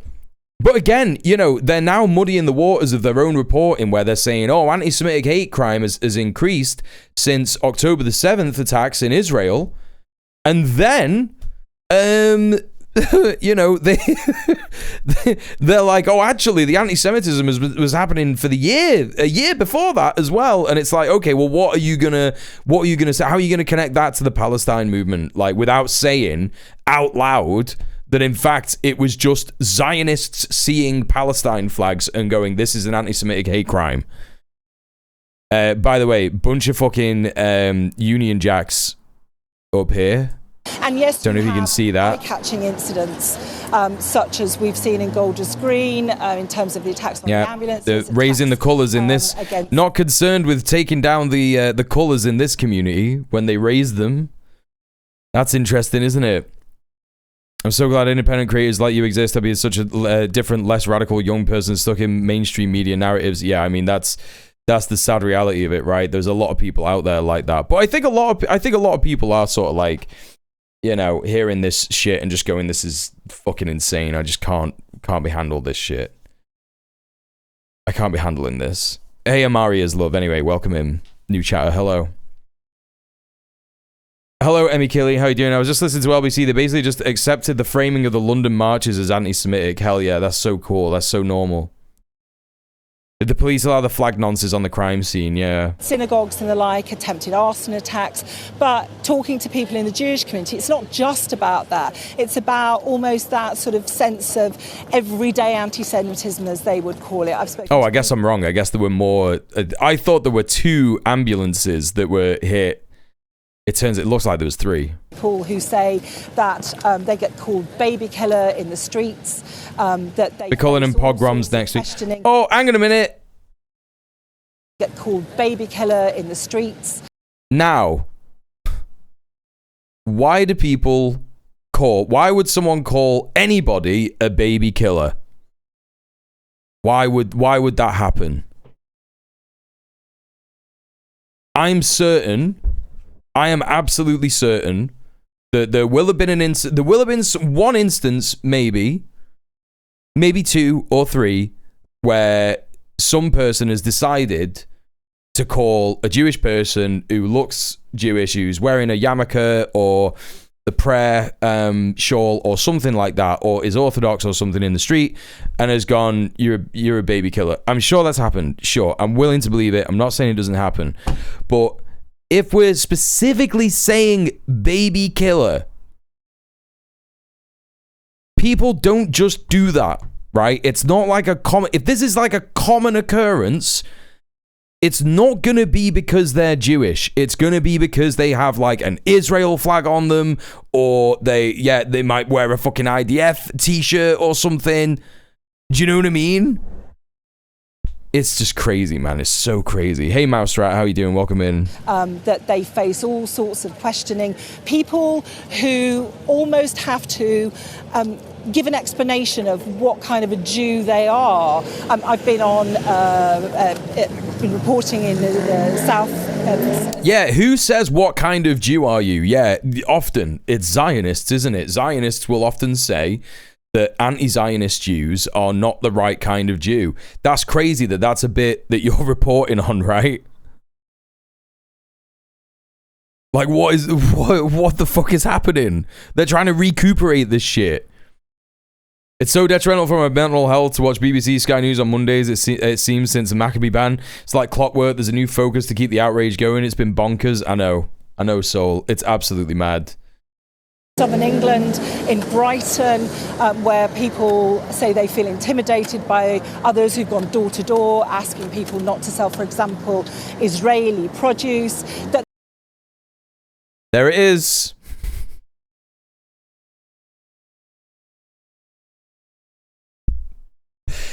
There is, like, I am, again, it is just, it's so deeply frustrating because, as left-wingers, we should be engaging in material reality, right? And not just clamping on to an ideology-based denial of the facts. I'm certain that there is more real anti-Semitism that is happening because of a muddying of the waters where, who muddies the waters the most? Israel, right? Absolutely. But because it is still such a minority compared to other kinds of hate crimes, they actually just have to reach and refer to the fact that, yes, people are telling people to not buy Israeli goods, in fact. Yes, that is not anti-Semitism. It just isn't. It simply just isn't. I've been saying this all day, Amari, yeah. They never talk about transphobia. They never talk about Islamophobia. They never talk about anti-black racism. They never talk about fucking femicide. We have a femicide problem in this country where women are extremely likely to be killed by their male partners. They don't talk about any of this shit, but as soon as it's like, oh my God, we've got an excuse. We've got an excuse to demonize the Palestinian movement. And in fact, we are going to weaponize the very real trauma that these Jewish people have gone into, whether the guy was a real anti-Semite or not, right? He's attacked a Jewish person. This Jewish person is traumatized. They are weaponizing the trauma of Jewish people to be like, oh yeah, actually, you got that. Like, we got to mention people going around door to door telling people not to buy Israeli goods. That's actually making people feel unsafe. We need a live Zach Polanski reaction to every single fucking news report going forward. That's the mandate. There's almost, as one person described it to me, as a kind of a Jew test. Fuck's sake. Like. People a Jew test? Explain where they stand with regard to the international political climate. And that's not something that they feel comfortable with. They are British Jews living in this country. Why wouldn't you feel comfortable with, let's give her the benefit of the doubt, and let's say someone noticed that someone was Jewish and they were just like not fucking thinking, being fucking stupid, and just going like, do you support Israel, right? Why is that a problem? You either have a problem with admitting that you support Israel or saying, actually, I don't support Israel, right? You could just be like, I don't support Israel, actually. But if you do support Israel, you would have a problem with that, wouldn't you? Like, you would have a problem with being asked that. It's just, I don't know. Anyway, like, I'm just, again, the framing of all of it is just so bad. It's so disgusting. They don't care about Jewish people. They don't care about Jewish people actually suffering real anti-Semitism. It's of no concern to Sky News. If there were actual, real anti-Jewish pogroms going on, they wouldn't fucking report on it. I guarantee. I guarantee they wouldn't. Unless Israel got a hold of it. I'm talking about... sorry, I should specify. If we were in a world where Israel didn't exist, inshallah, and there were actual Jewish anti-Jewish pogroms going on, they wouldn't report on it. They would just be like, yeah, whatever, bro. Not asked. Don't give a fuck. Israel doesn't exist anymore, so we actually don't care about Jews. It will be as simple as that. And they really don't want to be seen to be people who have to answer for the political decisions, for example, of the Israeli government. Well, the Israeli government should stop saying that it is acting on behalf of Jews everywhere, shouldn't it? Maybe you should do some reporting on that, Sky News. Mad stuff. Absolutely mad stuff. Anyway, we have some good British news. Yes, I know it's rare. So, you will find the very important details of this article quite hard to find. This BBC article says, University wins record freedom of speech fine challenge. Now, most people would just skip by this. They don't know what it is. They don't like what's it referring to. It's a bit of a confusing headline. Who cares? I'm not going to read it. But we're going to read it and we're going to talk about it. It's not a massively long article. but it is quite important. So, this was literally today. University of Sussex has won an appeal against a record £585,000 fine, and ruling it had infringed on lawful freedom of speech. Last year, the Office for Students, regulator of England's university, handed down the fine and claimed the university had breached its trans and non-binary inclusion policy. The OFS investigation came after Kathleen Stock left her job as Professor of Philosophy at Sussex following protests from students over her view that gender was not more important than biological sex. The Vice-Chancellor of Sussex said the new High Court ruling raised serious questions about the regulator, while OFS described the outcome as disappointing. High Court case did not consider what had happened to Stock, but rather how the OFS reached its decision over the fine. High Court Judge Mrs. Justice Leven ruled on Wednesday where the proper process was followed in issuing the fine. It was handed down to the University in March 2025 on the basis of Sussex trans and non-binary policy, which included a requirement to positively represent trans people and warn against transphobic propaganda. In court, the University of Sussex had argued the trans and non-binary policy was not what it called a governing document, did not have the importance attached to it by regulator of the OFS. This concern was upheld by... Oh, wait, this is bad news. Wait, what? Is this another one of those... Wait. This is bad. University... Oh, okay. I'm sorry. This is not good news. No, it's bad, actually. No, this is bad. Mrs. Justice Leven said the OFS has closed its mind to anything other than finding the university have failed to uphold the freedom of speech. Wait, am I misreading this, chat?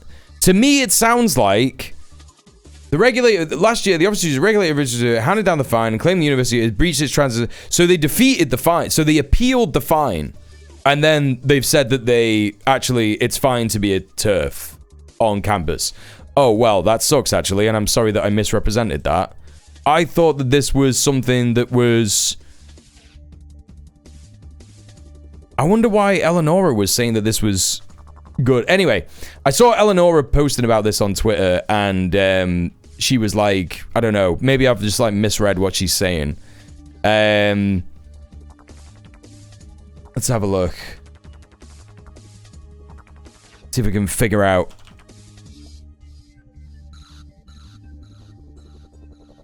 what it is that she was on about.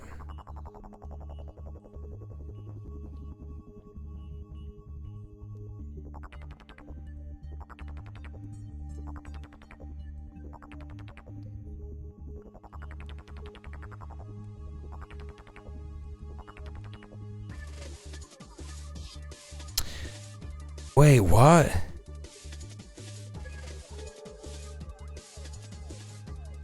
Major blow to the university's watchdog on enforcing free speech rules.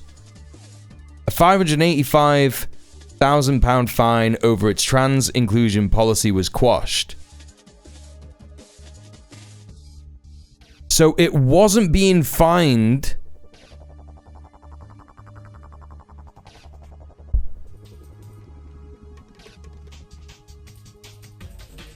I think that people have really misread this news. I don't think that this is... High Court did not consider what happened to Stock, but rather how the OFS reached its decision over the fine. The High Court Judge, Mrs. Justice Lee, ruled on Wednesday whether a proper process was followed in issuing the fine. What was the fine for? University of Sussex fined £585,000 in transgender free speech row. This University of Sussex uphold freedom of speech. For failing to uphold freedom of speech. The OFS investigation started with the case of Professor Kathleen Stock, who left the university being accused of transphobia.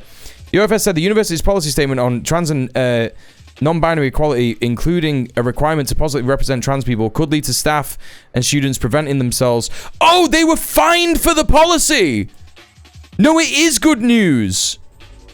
Describing the judgment as an unreasonably absolutist definition of free speech, the university said the ruling would leave institutions powerless to prevent abusive, bullying, and harassing speech. No, this is good. The BBC have just framed it in a really confusing way. It wasn't because the university had breached its trans and non-binary inclusion policy. They said... The wording is really fucked. They were saying... They were right. Okay, so what they were claiming that because the trans and non-binary inclusion policy said that you have to represent trans and non-binary people in a positive way, that was anti-free speech. So they handed down this fine, and the fine has been quashed. There you go. We figured it out, chat. We got there in the end. Let's fucking go. Actually, this is good. But this happened with another thing. You know, I had a deja vu moment when I was reading this, and I was like, I know that this is good news. I read through a little bit of it before, and I was like, that's good news. I understood the broad strokes of it, right? And then when I started reading it, I was like, wait, hang on, this is bad. Right? But I had a deja vu moment just then, live on stream, where I remember something like this happened a couple of months back. Do you remember? Do you remember what the news was? I can't remember what the news was, but the BBC has done this like a few times now. Like literally the TERF BC. British ruling class completely misrepresenting a court ruling regarding trans rights that misrepresents the ruling. Yeah. It is so crazy. But yeah, they literally that happened, Joe, when they were saying something positive happened regarding the Supreme Court ruling a couple of months ago. And then the BBC article, you know, and it's crazy because I was talking about the headline being confusing, but actually the fucking body of the text is confusing as well. The BBC article talking about it also framed that previous good news for trans people as a win for TERFs, right? I thought the UK only had some weird corner of London as the designated free speech spot. What, you mean Speaker's Corner? No, that's just a place where people go to fucking have fights with each other and debate. It's fucking garbage. Never go to Speaker's Corner. You will always be disappointed. I imagine you get some kind of like, you know, they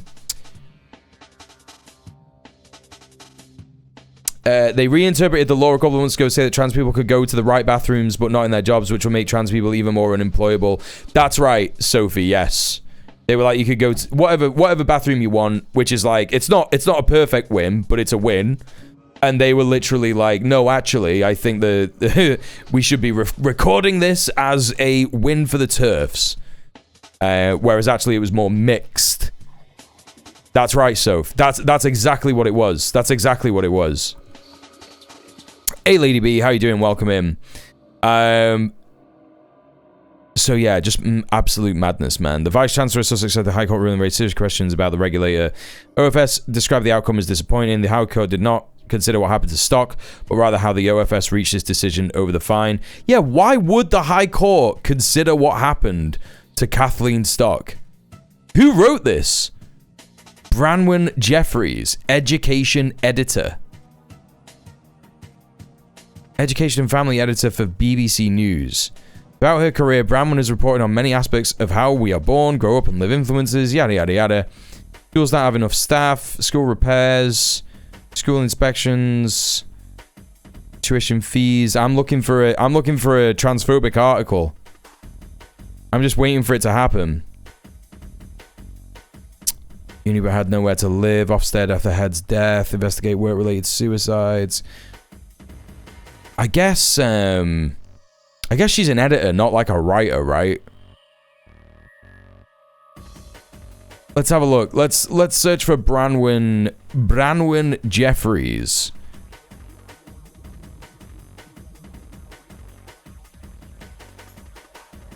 LinkedIn. Personal appointments. On Twitter.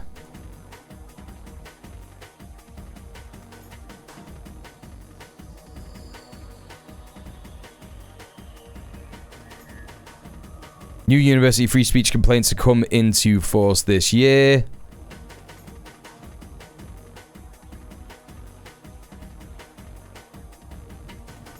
Just seems like a standard journalist poster. Doesn't seem like an actual TERF or anything. I'm just kind of like, oh, hang on a minute. Bridget Phillipson takes the stage for the most important speeches.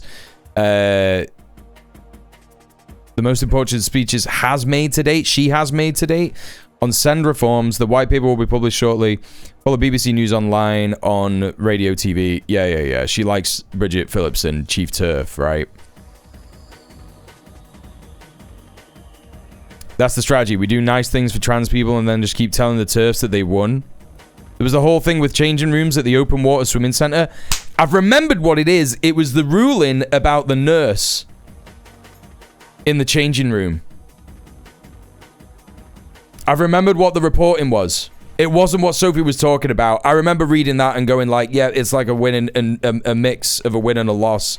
But then, the exact thing that I was thinking about, where there was a BBC article that was proper confusing, that didn't make any fucking sense, when it came to the actual reality of what had happened. And it is to do with the nurse that were, Sandy Peggy, this other nurse that's a TERF, and she was like fucking proper psycho towards this trans woman. Like to the point where she was like suing her, like, there was a tribunal and all this stuff. And it was like framing her as having like won. But actually it was like they just found that she just did literally nothing wrong. Like the trans woman did nothing wrong. So that was what the deja vu moment was. Anyway, listen, this is good news. This is good news. This fucking absurd organization called, what is it called? Higher Education Regulator Office for Students. Right? I guess it's a higher education regulator. I didn't even know that they fucking exist, but like there you go. So like Ofsted, but I guess for students, so Ofs, not Ofsted, just Ofs. Yeah, they tried to fine the university for kicking out Kathleen Stock, and it turns out actually sucks to suck. So there you go. That's that. Is it possible they got a TERF-coded press pack telling them what to write, copy and paste? The BBC is just all TERFs at this point? Yeah. Is Toby Young involved in this too? I don't think so, but I wouldn't be surprised. Anyway, there we go. So there's the good news story. We passed it in the end. Chat, I know what you all like. I know what you like more than anything. It's Prime Minister's Questions, and that's why we're going to watch it. It's time. Let's go. We now come to Prime Minister's Questions. Gurinder Singh Josan. So now you know why he sounds like that. Yeah? Now you know why Lindsay Hoyle sounds like that. Let's just hear it again, chat. We now come to Prime Minister's Questions. Gurinder Singh Josan. How many pints has he had? Do you think? Mr. Speaker. Prime Minister. Mr. Speaker, the state visit by His Majesty the King is a powerful reminder of the deep and special relationship we have. Deep and special relationship. Mr. Speaker, in this session of Parliament, this Labour government has delivered the biggest upgrade in workers' rights in a generation. Could also be high, Lady B. The biggest improvement in renters' rights in a generation. And more action than any other government to tackle child poverty. The King's speech, I look forward to setting out what more we will do to change our country for the better. Hey, Nemesis. Mr. Speaker, this morning I had meetings with ministerial colleagues and others. I shall have further such meetings later today. Gurinder Singh Josan. Thank you, Mr. Speaker. Can I firstly thank you for meeting with me recently to view a 1,000-paper crane folded by residents in Bearwood as a recognition of the diversity of Smethwick, in which neighbours and communities just get on with each other. Are you doing the election night stream, Mule? Well, as you know, Sophie, I will only be doing the election night all-night stream if...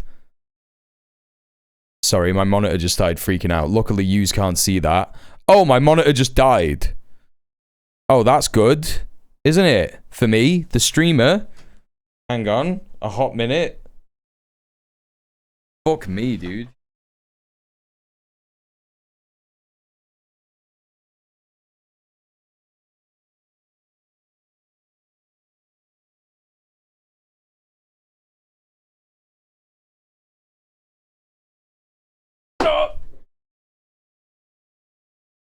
Okay, as I was saying,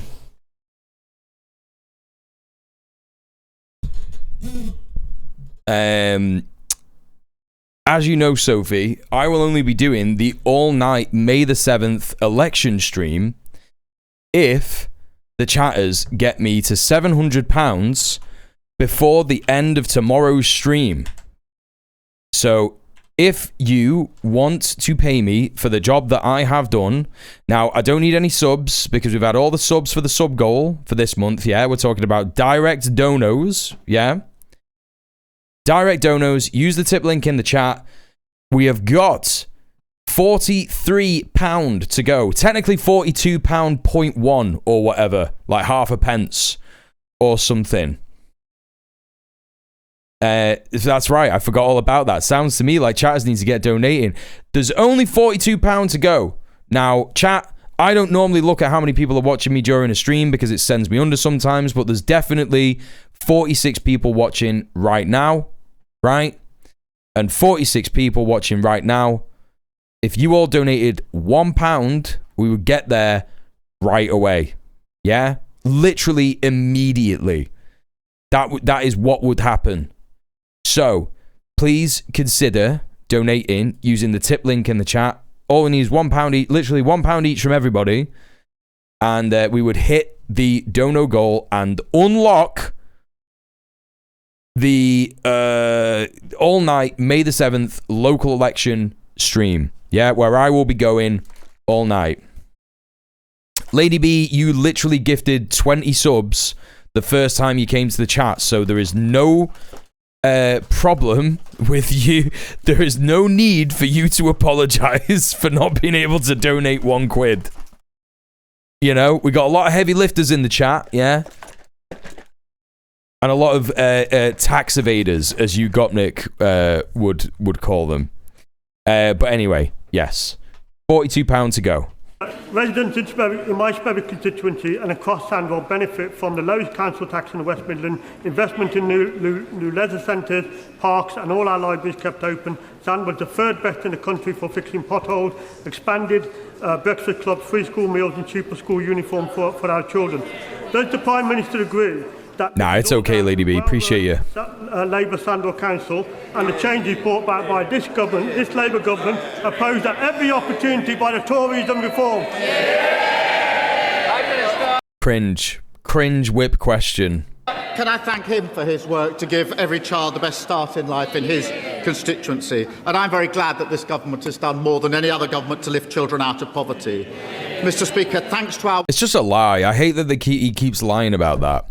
It's so fucking disgusting, man. Work this session on this side of the House. We've passed laws needed to... It's a local election, Lady B. Build new homes, save British steel, clean up waterways, secure our borders, and record funding of our NHS, and so much more.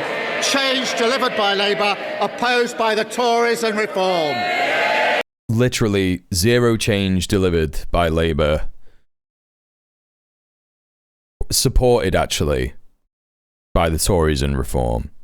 It's so cringe. Come to the leader of the opposition, Kemi Bin.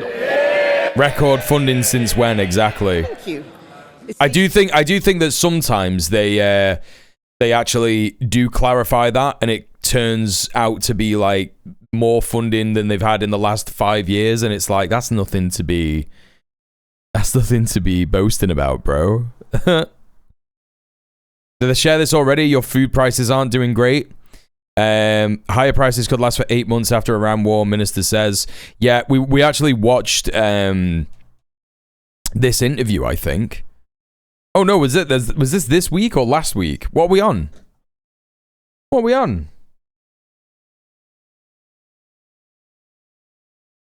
Can we agree, DJ, that politicians all over the world are cringe? No, we can't agree that, actually, because there are plenty of politicians in Vietnam, China, Cuba, the Sahel states in Africa.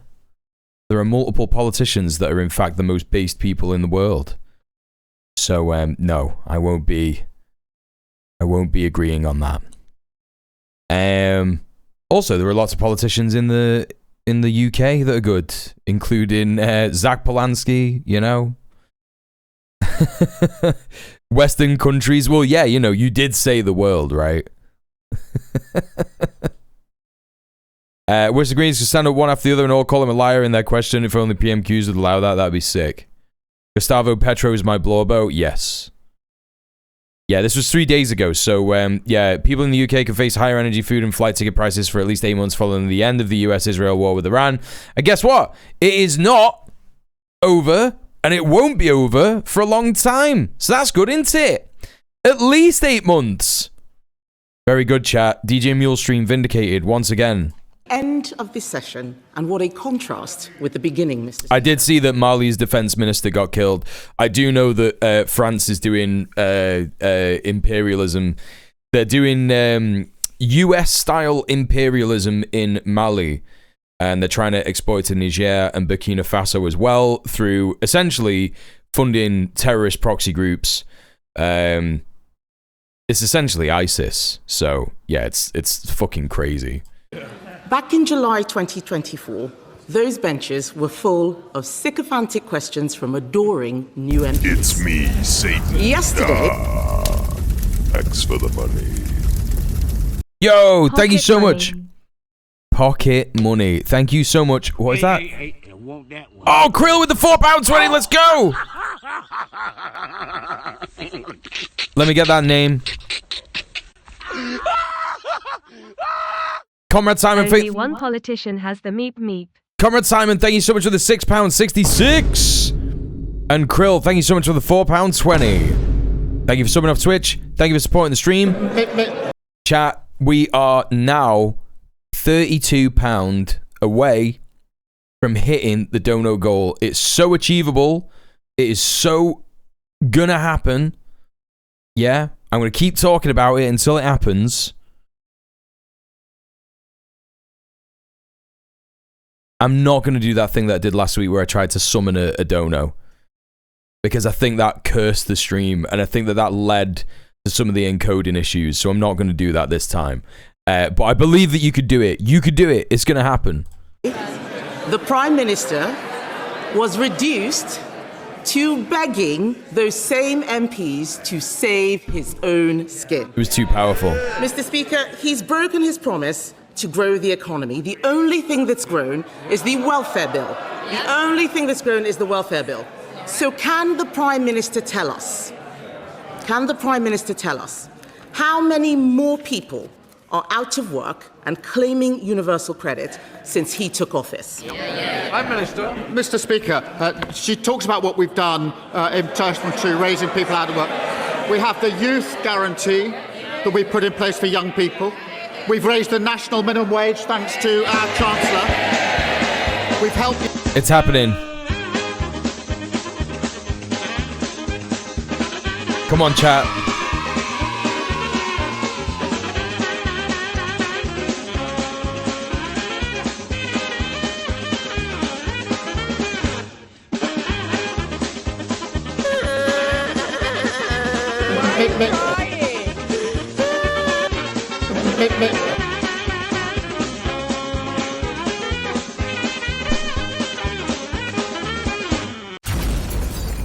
Fuck the police. Thank you very, very much, Sophie from Venus. Who could that be? Sophie from Venus. I know a Sophie from Mars, but Sophie from Venus? That's crazy. Thank you so much, mystery chatter, Sophie from Venus, for the 1312. Someone who clearly wants the all-night May the 7th local election stream to happen. And that's crazy. The perfect crime. Thank you so much. Thank you so much for the 1312. Appreciate you, babe. Yeah, thanks for subbing off Twitch. Thank you for supporting the stream. Yeah, only £18 to go, chat. This is crazy. I told you, it's so close to happening. You could be the person to make it happen. Also, we're really fucking close to unlocking Melpo Cam. Yeah? He's right there. I'm looking at him right now. He's going, why are you pointing at me? We could have Melpert up there. Right up there. Yeah? And it would be great. It would be great for everybody. How much do we need for Melpert Cam? We got £10 there, £10.80, £24. We literally need £1 for Melpo Cam. Literally £1 for Melpocam. If you can get £1 for Melpocam, I'll be happy with that. We can unlock Melpocam, enjoy the rest of the stream under the watchful eye of Peebo Melpert, and it also means that we'll be close to the dono goals. So there you go. It's important to think. Can I be cynical when it comes to politicians after they decided to go to legal war and around so the struggle did Trump in Israel? Yeah, no, absolutely. Well, also, you got to remember Pedro Sanchez. That didn't happen with him. So, you know, you are right. There is a lot of that going on, but there is still... This is why the djmuel stream is important, because we cover this stuff all the time. There are plenty of politicians out there that do actually have a bit of a backbone, and it is often surprising but nice to see. I do try and highlight that stuff, even though they are still politicians. They're not necessarily, you know, revolutionary communists or whatever, right? But it is a reality, and I do try and cover that stuff, you know. People into work by cutting NHS waiting lists, thanks to the work of the Health Secretary. We put more police on the streets. Like Slovenia has banned Eurovision because of Israel. You know what I mean? Socialism requires optimism, in my opinion. Socialism does require optimism. The thing is about revolutionary optimism is, as Uncle Ho said, we aren't revolutionary optimism because we're burying our heads in the sand, pretending that the revolution will just magically happen. It is a scientifically proven reality, is that if you make the material conditions of people worse and worse and worse, the proletariat will just rebel. They will simply recreate Marx from first principles and establish a dictatorship of the proletariat. It's happened multiple times, right? It's happened multiple times to varying degrees of effectiveness, right? The work of the Home Secretary, and we've cut energy bills for young people thanks to the work of the energy. I am very proud of what this Labour government has delivered in the... Thanks to the work of the energy. He forgot to say energy secretary. Is that because he looked at Ed Miliband and then realised that Ed Miliband threw him under the bus last week? Well, he didn't throw him under the bus. He just stopped defending him as much. Thanks to the work of the energy. First session of this Parliament. Mr. Speaker, the Prime Minister doesn't want to say how many more people, in fact, are out of work and claiming universal credit since he took office. Perhaps he doesn't know. So let me tell him. The number is 1.5 million people. That is the entire population of Leeds, Cardiff, and Edinburgh put together. Hard-working people are being taxed more and more to pay for a ballooning benefits bill.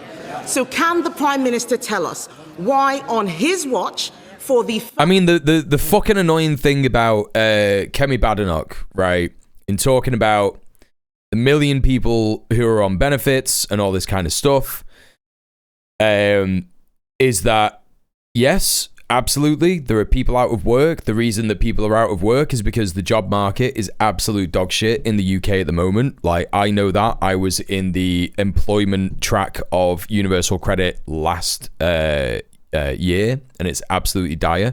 It's just impossible to get a job. I am not some guy with like zero experience or qualifications or anything like that. Comrade Simon! Sonic will never again be a pain in my egg!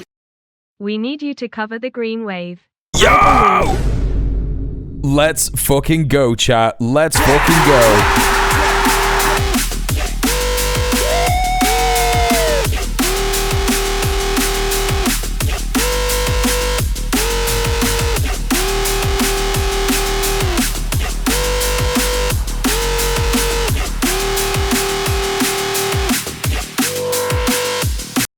Comrade Simon, thank you so much for filling up the donor goal all the way to 700. Let's fucking go!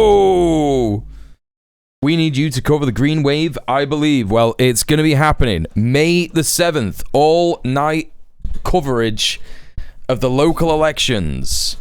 It's going to be here. It's going to be happening. It's going to be mad. It's going to be silly. It's going to be wild. I can't wait. And guess what? We've also got fucking Melpocam. Oh, yes. Oh, yes. Oh, yay. Something has happened with Melpocam once again. Let me just real quick fix it. Is this going to work? No? Oh, fuck. Hang on.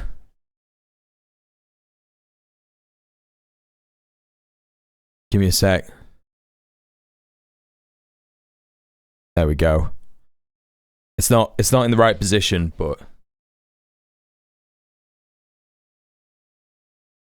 Right, I'll fix it while I'm playing the rest of this. First time ever, we are now spending more on welfare than we earn in income tax. Prime Minister. Mr. Speaker, the welfare Mr. Speaker. to the one they put in. Thank you so much, chat, for getting me to the dono goal this month. And, Mr. Speaker, we are reforming it to improve it. And what did they do when we put that forward? They voted to keep the same broken welfare system. Mr. Speaker, that answer was as honest as his reason for sacking Ollie Robbins. Perhaps he'd like to apologise for that right now. Let me tell him why we're spending more on welfare than we're earning in tax. It's because of him and his terrible policies. This is all under him.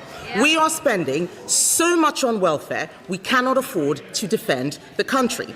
And if he won't listen to me, Mr. Speaker, perhaps he'll listen to the former Labour Defence Secretary, Lord Robertson, who is saying, and I quote, "We cannot defend Britain with an ever-expanding welfare budget."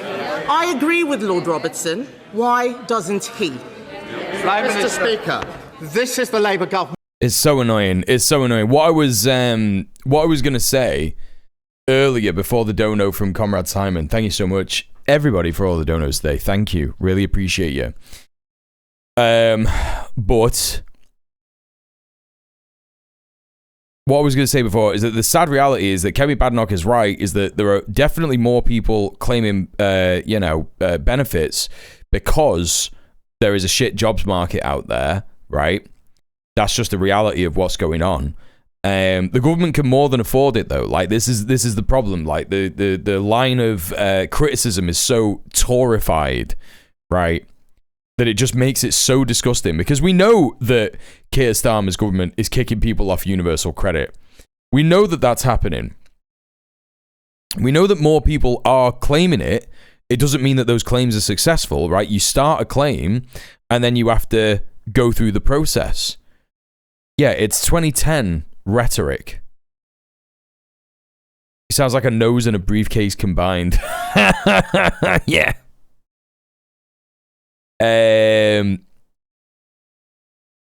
We spread too much on people. Also, hi Nemesis. I can't believe that's happened. What are you doing?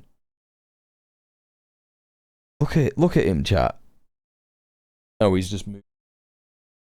As soon as I get the fucking Melpet cam, he just like flies out of the room and he's like chasing a fly or something. I can't do anything about that, chat. I'm sorry. We're gonna have to wait for him to come back.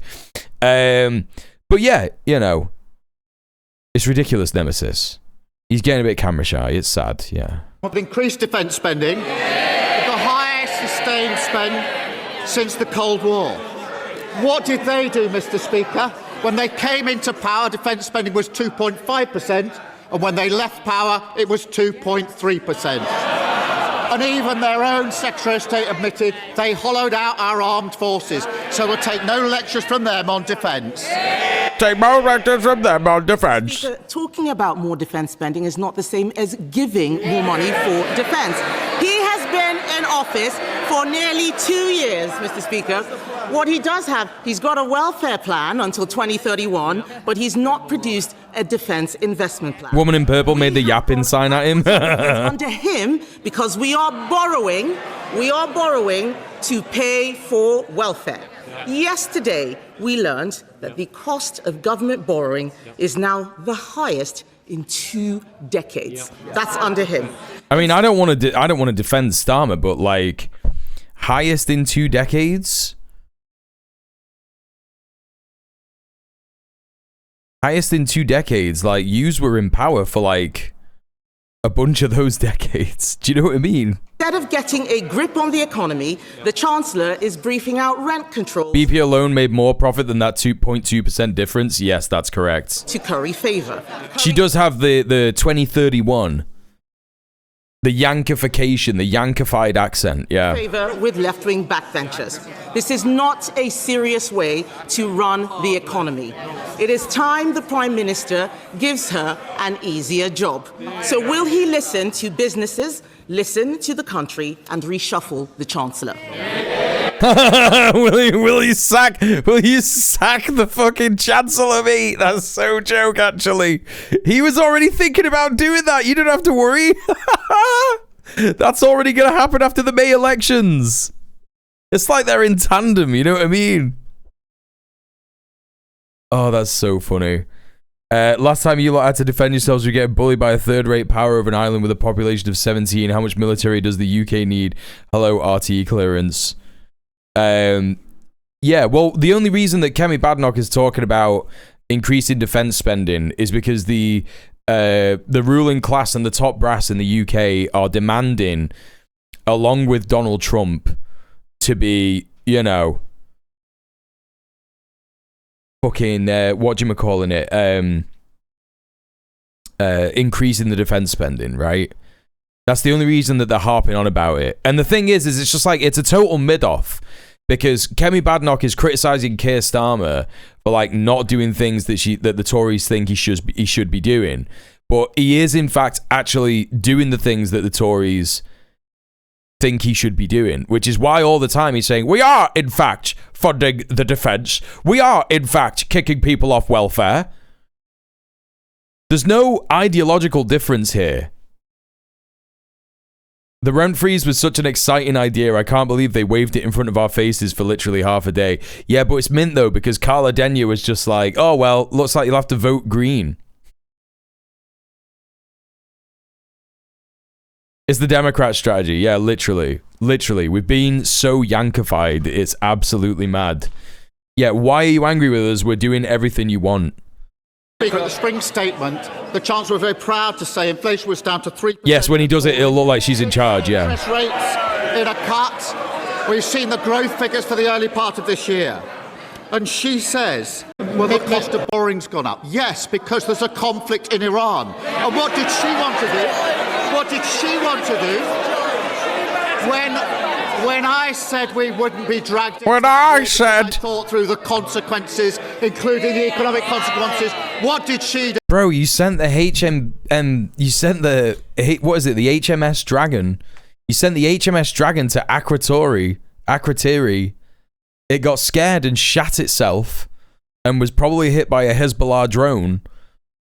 And is now currently being repaired. It's dog shit. Like, you know, this is the thing. It's like, I'm arguing against him with his points, but I sound like I'm arguing with Kemi Badenoch, because it's the kind of thing that Kemi Badenoch would say, because he's boasting about doing all these things. He's like, I was not dragged into the war. I said we wouldn't be in the war. And it's like, you are in the war. Yeah, so basically, like, the HMS Dragon that he sent down to look after RAF Akrotiri in Cyprus, people have speculated that it got hit with a missile, like a Hezbollah missile, and there are some reports that say that is possible, slightly likely and possible. But what they were saying was that they had an unfortunate laundry room fire. Surprisingly similar to the United States excuse for leaving the, you know, the area with the USS Gerald R. Ford. So mad. She said we should jump in with both back, chat. Without regard to the consequences. She can't complain he's flying around. The implications. Mr. Speaker, I didn't hear him say he's not reshuffling the Chancellor. It's supposed to be our only ballistic missile interceptor capability, that one ship. That's so sick. It's also the one with the laser on it, right? The laser that's the same as the iron beam laser. It only operates in like perfect weather. Sounds like she's toast. Meanwhile, the former Deputy Prime Minister is on manoeuvres. This government is like a bad episode of Game of Thrones. His own people have turned against him, and all the while, the Prime Minister is holed up in his castle, wetting himself about a visit from the King in the North. Yesterday, Mr. Speaker, Oh, that's quite good, actually. I hate that she's cooking him. Oh, God. She's actually cooking him. Today, one Labour MP actually said that his days are numbered. That's one of them. I wonder who it was, because they're all looking guilty as hell. Isn't the reason that she said Game of Thrones particularly is because everybody calls Andy Burnham my mayor, not my mayor, the king of the north. Right? That's why. Real reason, Mr. Speaker, isn't she had to squeeze that in there so she'd sound slick. Mr. Speaker. And to be fair, she kind of did. Mr. Speaker, isn't the real reason the Prime Minister can't cut welfare that he squandered all his political capital saving his own skin? Mr. Speaker, she talks about political games. That's a bit crazy because Kemi Badenoch was in the chamber when she saw the majority of Labour MPs vote to save him, you know? Like, he's not expended any political capital. He still has the command of the entire party. She was doing yesterday. This House considered our motion and rejected it decisively because everyone saw it. I wouldn't call it decisively, man. 200 people voted against it, but, you know, 300 people in your own party voted for you, you know, voted against it. A desperate, baseless political stunt ahead of the May elections. And Mr. Speaker, whilst she and it's crazy that he's trying to make out that it is a baseless political stunt. It's like, no, dude, you misled Parliament. It's fucking crazy, man. Playing games here. I was chairing a meeting in Cobra, going through the contingencies and managing our war in the Middle East. Has he done an aura post? Has he done an aura post?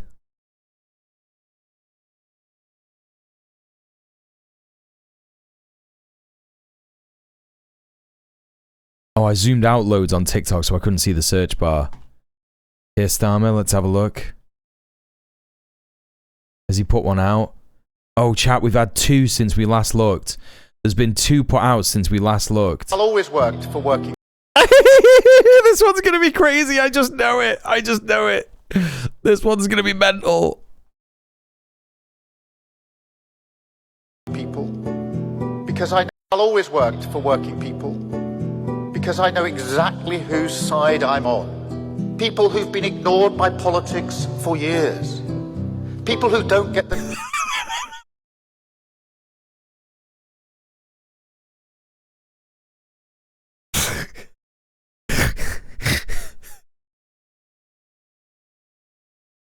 With his little watering can.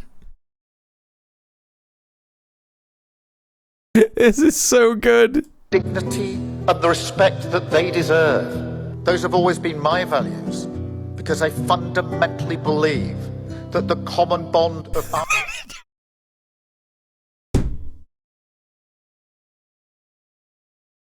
Why has he got so much headroom in this shot? Why? He looks so little.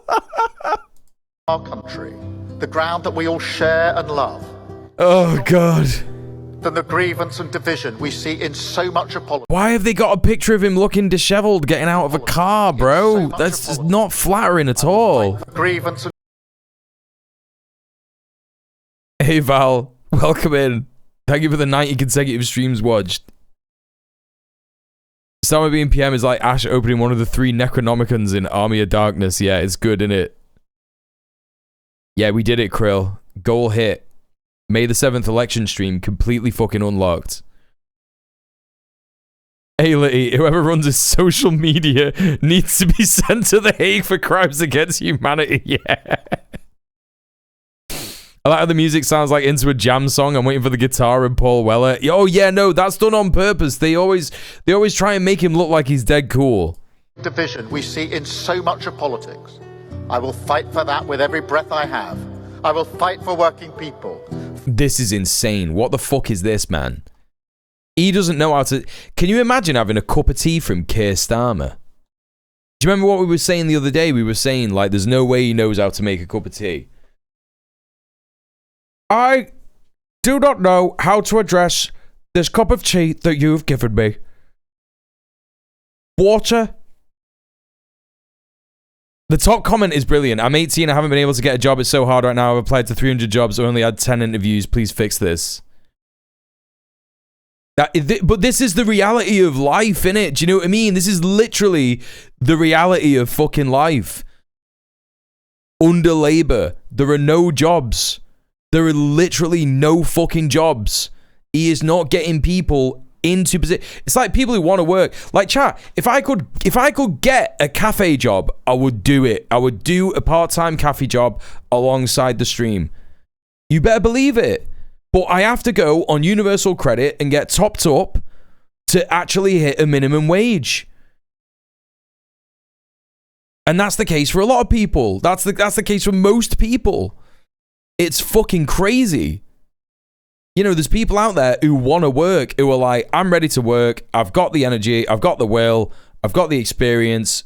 Get me in a fucking job. And you just can't get one. So, you know, what's going on?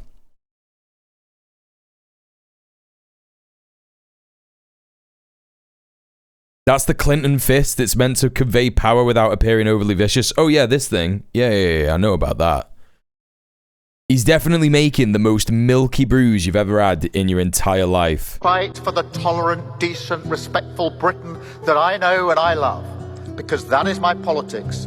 And it is time... That is my politics. You don't have any politics. Our future and build a Britain that is fair for all. I'll always work for... Mental, dude. What's the next one? Well, I've just held a Cobra meeting, bringing together... I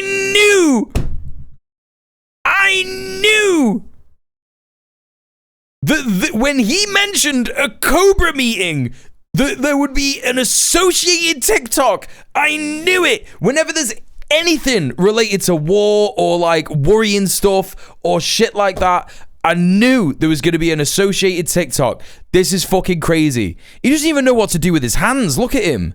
All the relevant partners, including the Home Secretary, the London Mayor, the Metropolitan Commissioner. Right, so the police, Sadiq Khan, Yvette Cooper. To coordinate our response and to look at enhanced security. I've also spoken to CST. There is enhanced funding already in place. Oh, he's talking about the attack in Golders Green.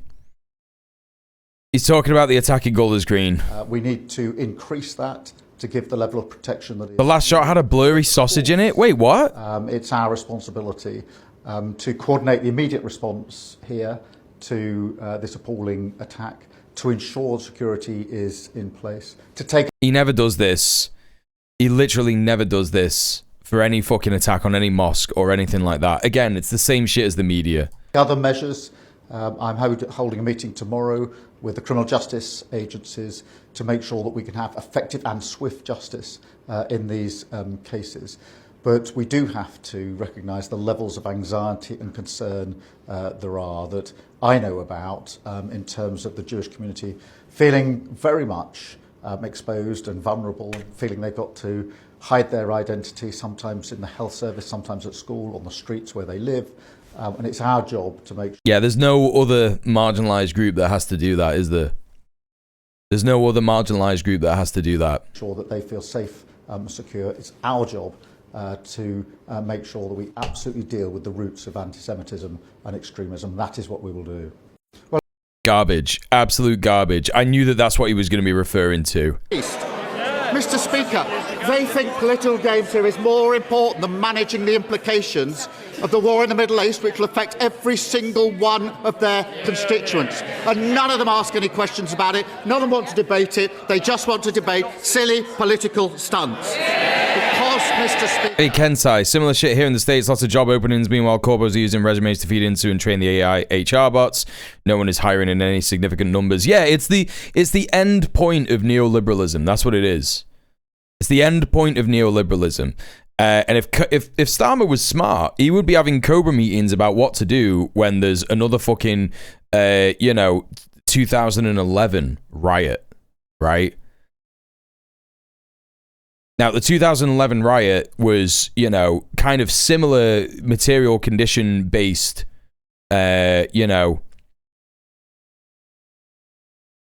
reasons for that happening all over the fucking UK, but also it's going to be a lot fucking worse in a few months, right? And he should be thinking about, actually, how to sort that out. Obviously, he's not going to, and that's funny, because I think that this guy is so ideologically, like, clapped that he just thinks a genuine uprising of the proletariat in the UK is completely impossible, even if, you know, it is bound to happen because of the rise in fucking food prices and people don't have the job security or just like financial security to be able to afford rising prices. You know, any kind of like catastrophe where there's like things are significantly more expensive than they were previously. He just thinks that kind of a thing is impossible, but it's extremely likely. Even though we thank you for the 15 consecutive streams. No thanks watched. to her. My duty is to protect the. This is that was crazy. Even though we didn't join the war, no thanks to her. That's crazy. He doesn't speak like a real person. I'm just gonna go to the toilet. We didn't join the war. No thanks to her. My duty is to protect the British public from the consequences, and nothing is going to distract me from what matters to the British public. Mr. Speaker, I think the whole country is sick of this man's tone-deaf, pompous moralising.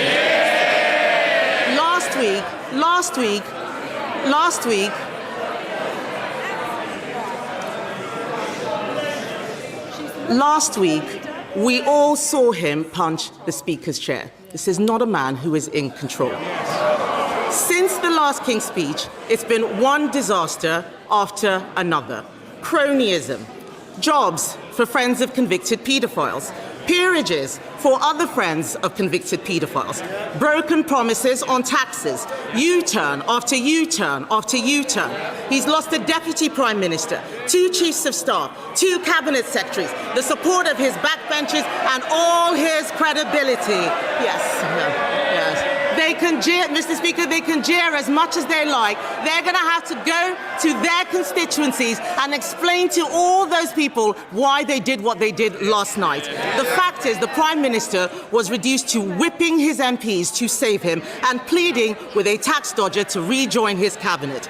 How much longer do we all have to put up with his shambles? Mr. Speaker, I changed my party and I won a general election. She's changed her party, Mr. Speaker, because when I became leader of my party, their party was 3 times the size it is now. She's changed it. It's now even smaller than when she started at leader, because half of them are up there. And Mr. Speaker, the stunt they played yesterday, because they don't like what we're delivering. More rights at work, more security for renters, lifting 500,000 children out of poverty. That's our mandate, that's our mission, and nothing's going to hold us back. I missed the best question. What was the best question?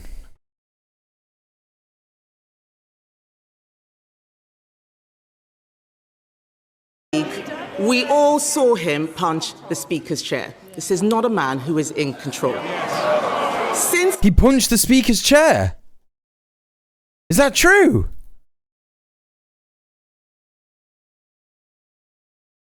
He punched the Speaker's chair.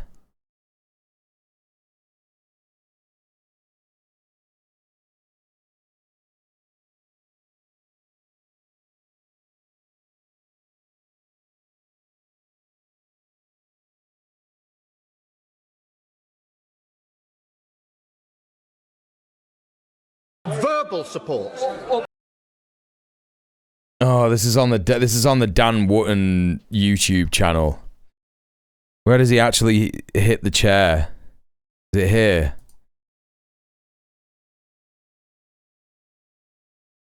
God, this is a terrible graphic. Can't even see what's going on.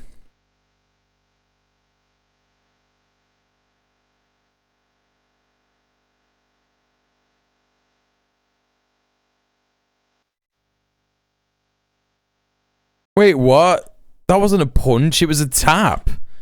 Dude.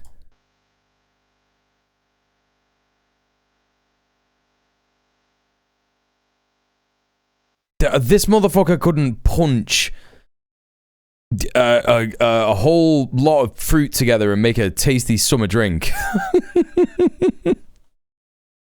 You know what I'm trying to say. There's a joke in there somewhere. You put 2 and 2 together and get the laugh. You know what I mean? Got him. Exactly. Last King's speech, it's been one disaster after another. Cronyism, jobs for friends of convicted paedophiles, peerages for other friends of convicted paedophiles, broken promises on taxes, U-turn after U-turn after U-turn. He's lost a deputy prime minister, 2 chiefs of staff, 2 cabinet secretaries, the support of his backbenchers, and all his credibility. Yes. They can jeer, Mr. Speaker, they can jeer as much as they like. They're going to have to go to their constituencies and explain to all those people why they did what they did last night. They won't be explaining anything to their constituents. That's just not going to happen. The fact is, the Prime Minister was reduced to whipping his MPs to save him and pleading with a tax dodger to rejoin his cabinet. How much longer do we all have to put up with his shambles? Mr. Speaker, There's a video of you know what? That's something that came. That's something that came up when I was Googling this just then. This is so good.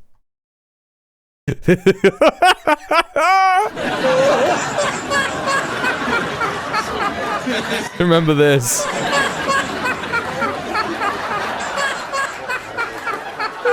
I hate the fake laughing. Oh, it's so good, dude. Can I just get like a clean version of that with no laughing?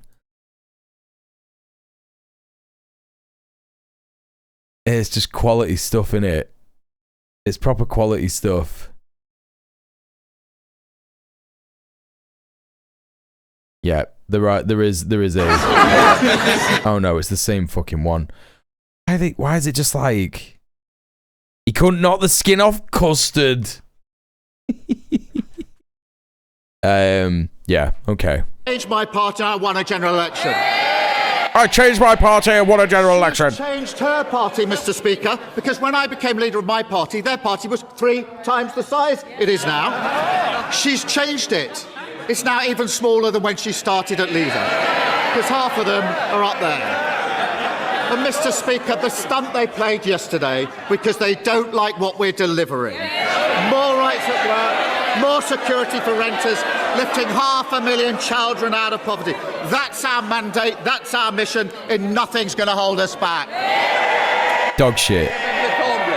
Yeah, it's going to be Labour soon. I can't fucking wait. I can't fucking wait. Imagine if they were actually discussing something of substance instead of getting dunks in. Yeah, imagine. That'll be the day. It was 18 months ago, I remember, that my late friend Terry Etherton was sitting up there, beaming down. I already know this is going to be the most fucking shit minute of our entire life. Emily Thornberry, you absolute traitor. 0 fucking morals, 0 fucking principles. Shut the fuck up. At the Prime Minister because he had just announced the government scheme to give compensation to those who've been wrongly sacked from the armed forces for simply being gay. But I have a constituent, Mr. Speaker, who lost his job in MI6 in the 1980s for his sexuality, and he's got no compensation. Yeah, I don't give a fuck, actually. I actually don't give a fuck about MI6 people. So, you know, very working class of Emily Thornberry, this. Party of the working class. Security services also put their gay rights, but only for MI6. Lives on the risk. Cops aren't queer, sorry. Yep, sorry, they're not. They're just not queer. No, you don't count. The line for their country. It's just not fair. Would the Prime Minister find the time to sit down with my constituent and me so that we can work out together the way... Will... You can't be making this up. Will the Prime Minister sit down with me and an ex-MI6 agent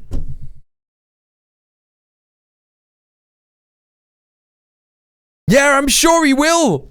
I'm sure he will. I'm sure that this is something that was scheduled in months ago, in fact. You know what? I reckon you're all mates. Well, she's using the guise of this, like, unfair dismissal for him being gay from MI6, right? And so that, you know, she's like, oh, will the Prime Minister come and sit with a gay man so that we can say that he's progressive? You know?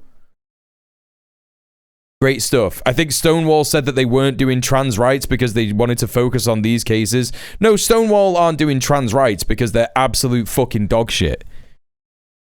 Sorry, I've been saying this for fucking ages. Stonewall are absolutely fucking shite. They haven't said a fucking goddamn thing about the decrease in acceptance for trans people in the UK. They haven't said anything about the fucking Supreme Court decision. It's dog shit. It's always been dog shit. They're a terrible NGO. They're literally doing fucking nothing. They're not building power, you know, for queer people in this country. It's just so shit. Extremely shit. So, you know, Stonewall can sit there and say all they like, oh, we're not doing trans rights because we're doing this other stuff. They're not doing anything. They're not fucking doing a thing. I guarantee they're not even doing anything about this shit. We can extend Terry's scheme so that the security services can also get justice. Hiya, Gomi Mama. Can I thank her for her dedicated work on this? I am very proud of the work we've done to recognise LGBT veterans. Mr. Speaker, on top of that, people in our security service are some of the bravest and most talented professionals who served our country. That some of them lost their jobs because of their sexuality is a historic wrong. And I can confirm today the Security Minister is assessing this. Wait, did he miss T? Did he not say LGBT? Oh, because he included T and you're surprised. Yeah, what about, yeah, are you sure, Keith? Are you sure that you're including the T? Veterans. Yes. Mr. Speaker, on top of that, people in our security service are some of the bravest and most talented professionals who served our country. That some of them lost their jobs because of their sexuality is a historic wrong. And I can confirm today the Security Minister is assessing this closely, and I'll make sure that she's updated and has the meeting she's asked for. Said David, leader of the Liberal Democrats. Come on, Ed. Thank you, Mr. Speaker.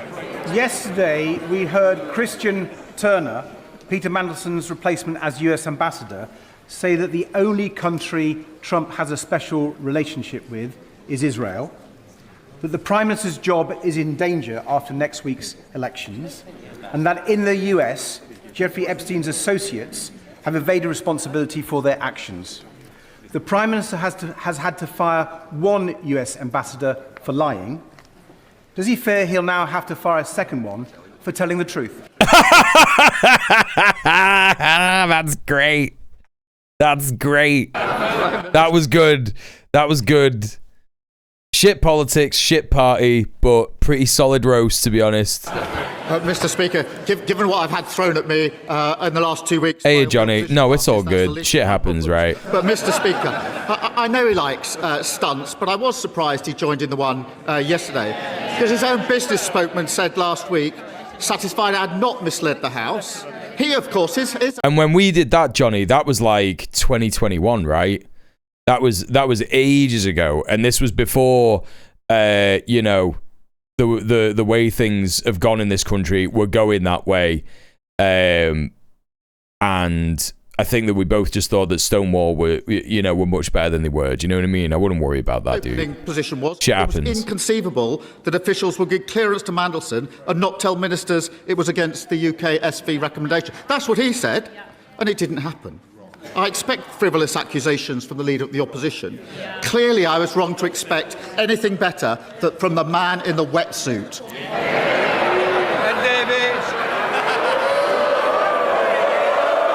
What's the wetsuit thing?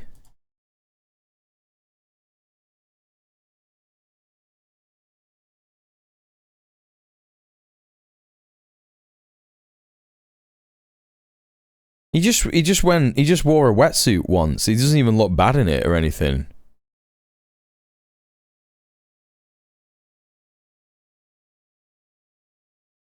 General election stunt. was doing mad side quests. Just this. He doesn't even look that bad. You know what I mean? But that's whatever, bro. Who cares?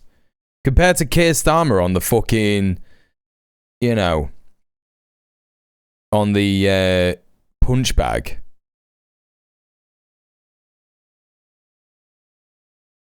You did a thing once. Yeah. Yeah, Keith on the bag, innit? Like, come on, bro. Like, who are you talking to?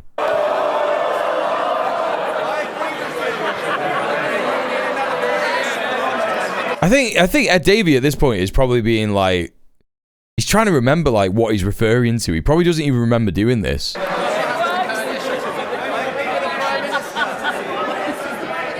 Mr. Speaker, I've got my dry suit on today, and let me tell the Prime Minister that when Boris Johnson was faced with that motion, he didn't whip his MPs. There was a difference there. And Mr. Speaker, experts are warning that food prices will rise by 10% this year as farmers' costs soar. Trump's war has exposed how weak Britain's food security is. And by the way, prices at the supermarket were already rising anyway. So we've got what, you know, like my shop has increased over the last 2 years at Aldi from like 40 to 50 quid. Maybe not even over 2 years. Maybe that's within the last year, actually. It's hard to know. It's hard to keep track of it. But I'm spending 50 quid on a weekly shop at Aldi now. And it's like, how are we here, bro? Like, what's happening? You know what I mean? So, yeah, it's a bit like mad. We need to keep an eye on the Freddos. What are the Freddos saying? Yeah, very true. Under the system brought in by the Conservatives. 10%, for me, for my shop at the minute, 10% is 5 quid. So it's going to be another 5 quid on top of that, you know?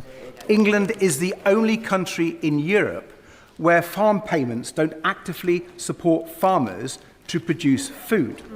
Of course he's going on about the farmers and not the people who pick the food, do the work, yada, yada, yada. Shut up, Ed. So will the King's Speech include a good food bill to fix that mistake and make sure people... I'm a produce manager for an organic place. We're already seeing fuel surcharges on delivery and higher prices on imports. Yeah, it's already going to happen, right? Food they need. There's definitely already shortages at the supermarket. So, you know, obligatory chat. Next time you go and do a weekly shop, just buy an extra bag of rice, even if you don't need it. You know, don't go crazy. Don't buy like 4 at once or anything, but buy an extra one every time you go. Do your weekly shop, just for emergencies. You know what I mean? Get some beans, get like can of beans or something, some lentils, bag of lentils, something like that. Just get like, you know, extra little bits like that. You know what I mean? We're a family of 4. We shop at Aldi and Lidl. We're over 100 quid every week now. Yeah, I bet. Yeah. Of course, food security is important, and that's why I was considering that amongst other issues. Starchy carbs, yeah, and proteins. Yesterday in Cobra. That's what I was spending my afternoon doing, making sure that we were prepared and managing the risks of a conflict that will affect every single one of our constituents. What was he doing? He was wasting his time in here on a baseless allegation, and engaging in party political. He should have. My man can't even talk. He's so mad. He's actually letting his emotions get the better of him here, 1,000%. I didn't think it was possible for him to have emotions, but he's just really mad. He is so mad. He was trying to say baseless accusation, engaging in party political stunts, but he keeps missing words because he's that angry. You know, he said basic allegation, and it's like, yeah, it is a basic allegation because you basically, you know, did the thing. Working on the single most important issue of the day, but he wasted his time on a baseless political stunt. Chris Hinchcliffe. Thank you, Mr. Speaker. The war in Iran has exposed how dangerously reliant we are on imports for our food, fuel, and medicine. But the reality is that climate breakdown will make the current instability look trivial.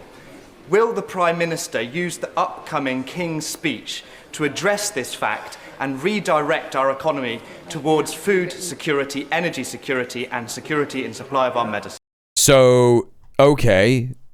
So it looks like the whip questions are gearing up the King's Speech to be about this stuff.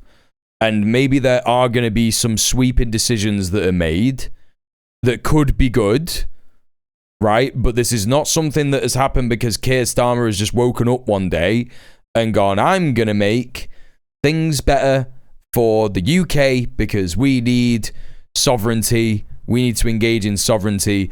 This is a result of the empire collapsing around the UK and the UK not having any power whatsoever to do anything about it, right?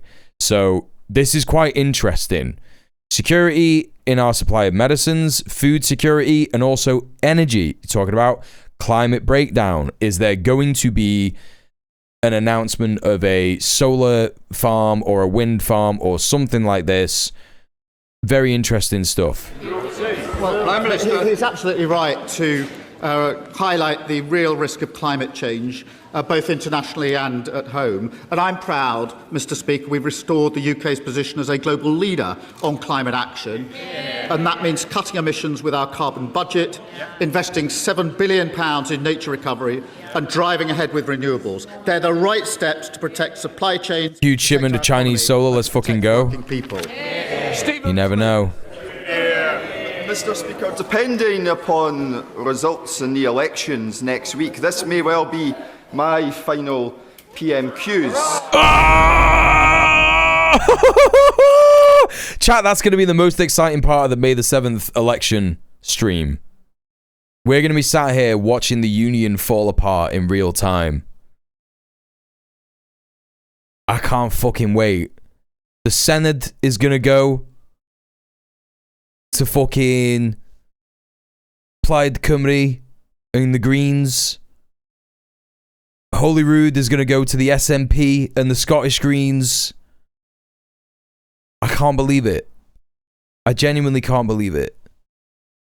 Are the Stormont elections as well? Do they have that in Stormont, or is that too much of a?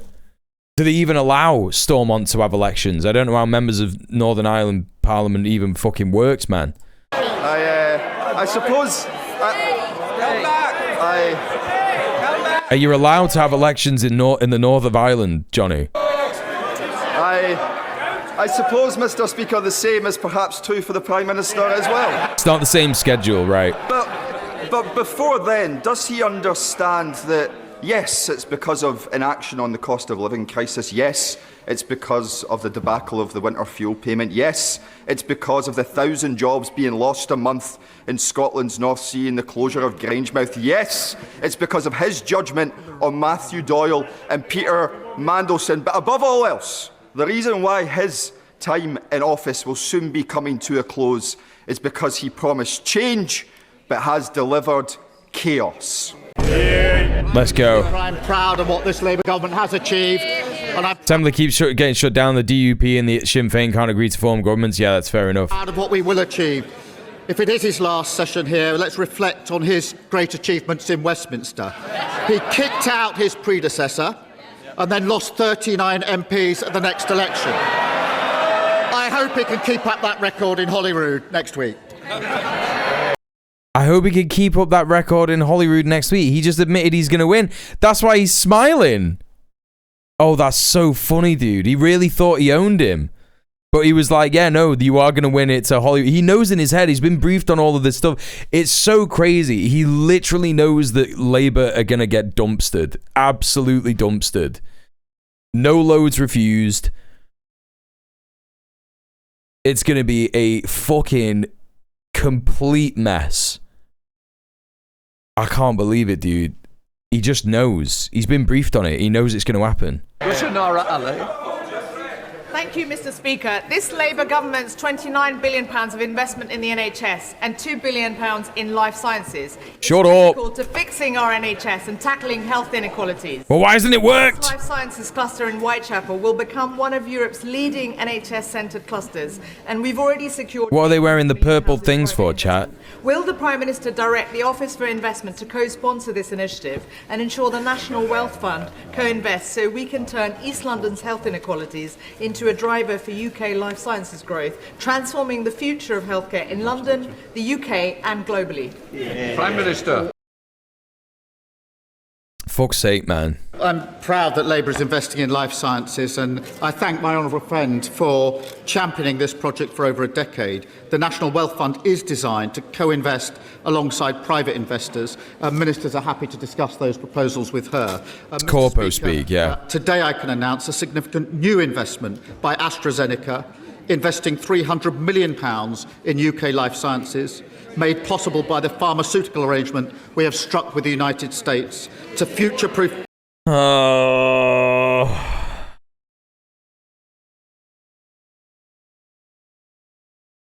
thousands of jobs in Macclesfield and in Cambridge. You think that's going to future-proof jobs? You think selling the country out to the United States paedophile president, you think that's going to protect people's jobs? This is utterly, utterly deranged. That is a major vote of confidence in the UK and Labour's plans to strengthen our economy. No, it isn't.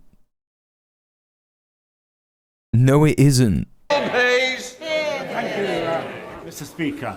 In another answer, the Prime Minister made clear that he understands that global uncertainty makes national economic resilience ever more important, and that energy security and food security are central to that. So why is policy making one the enemy of the other? As the 12% Yeah, exactly, Nemesis. fertile, productive land, the food we need to feed the nation, is being eaten up by giant industrial developments, pylons with accompanying infrastructure, and huge solar developments. Will the Prime Fuck off about solar developments, bro. We need solar developments, you fucking freak. To meet me and colleagues that feel similarly, because by corroding Britain's food security now, we risk compromising our nation's future. Well, it's right to raise food security, and obviously that is one of the resiliences that we need in this country and we need to protect in this country. But we also do need to move to developing a headache. Sorry to hear it. Because I think it's a bit of a headache-heavy day. Harder for all of those in the food sector is that we did nearly get another meat. Let's pull that up. Let's pull that right up. We risk compromising our nation's future. Well, it's right to raise food security, and obviously that is it was a joke. Fair one enough. of the resiliences that we need in this country and we need to protect in this country. But we also do need to move to secure independence of energy, because one thing that is making life so much harder for all of those in the food sector is that their energy prices go up every time an international conflict affects the prices here. By getting energy independence, which requires He's talking about energy independence. And he's talking about infrastructure. Chat, this is massive. Actually. This is massive stuff. The UK and all other countries have been completely forced to think about the concept of energy independence because of the war in Iran. All it took was the IRGC, right? Pressure. Do you know? I'm sorry. I love the Greens and I love Zach, but I don't even think it's green pressure.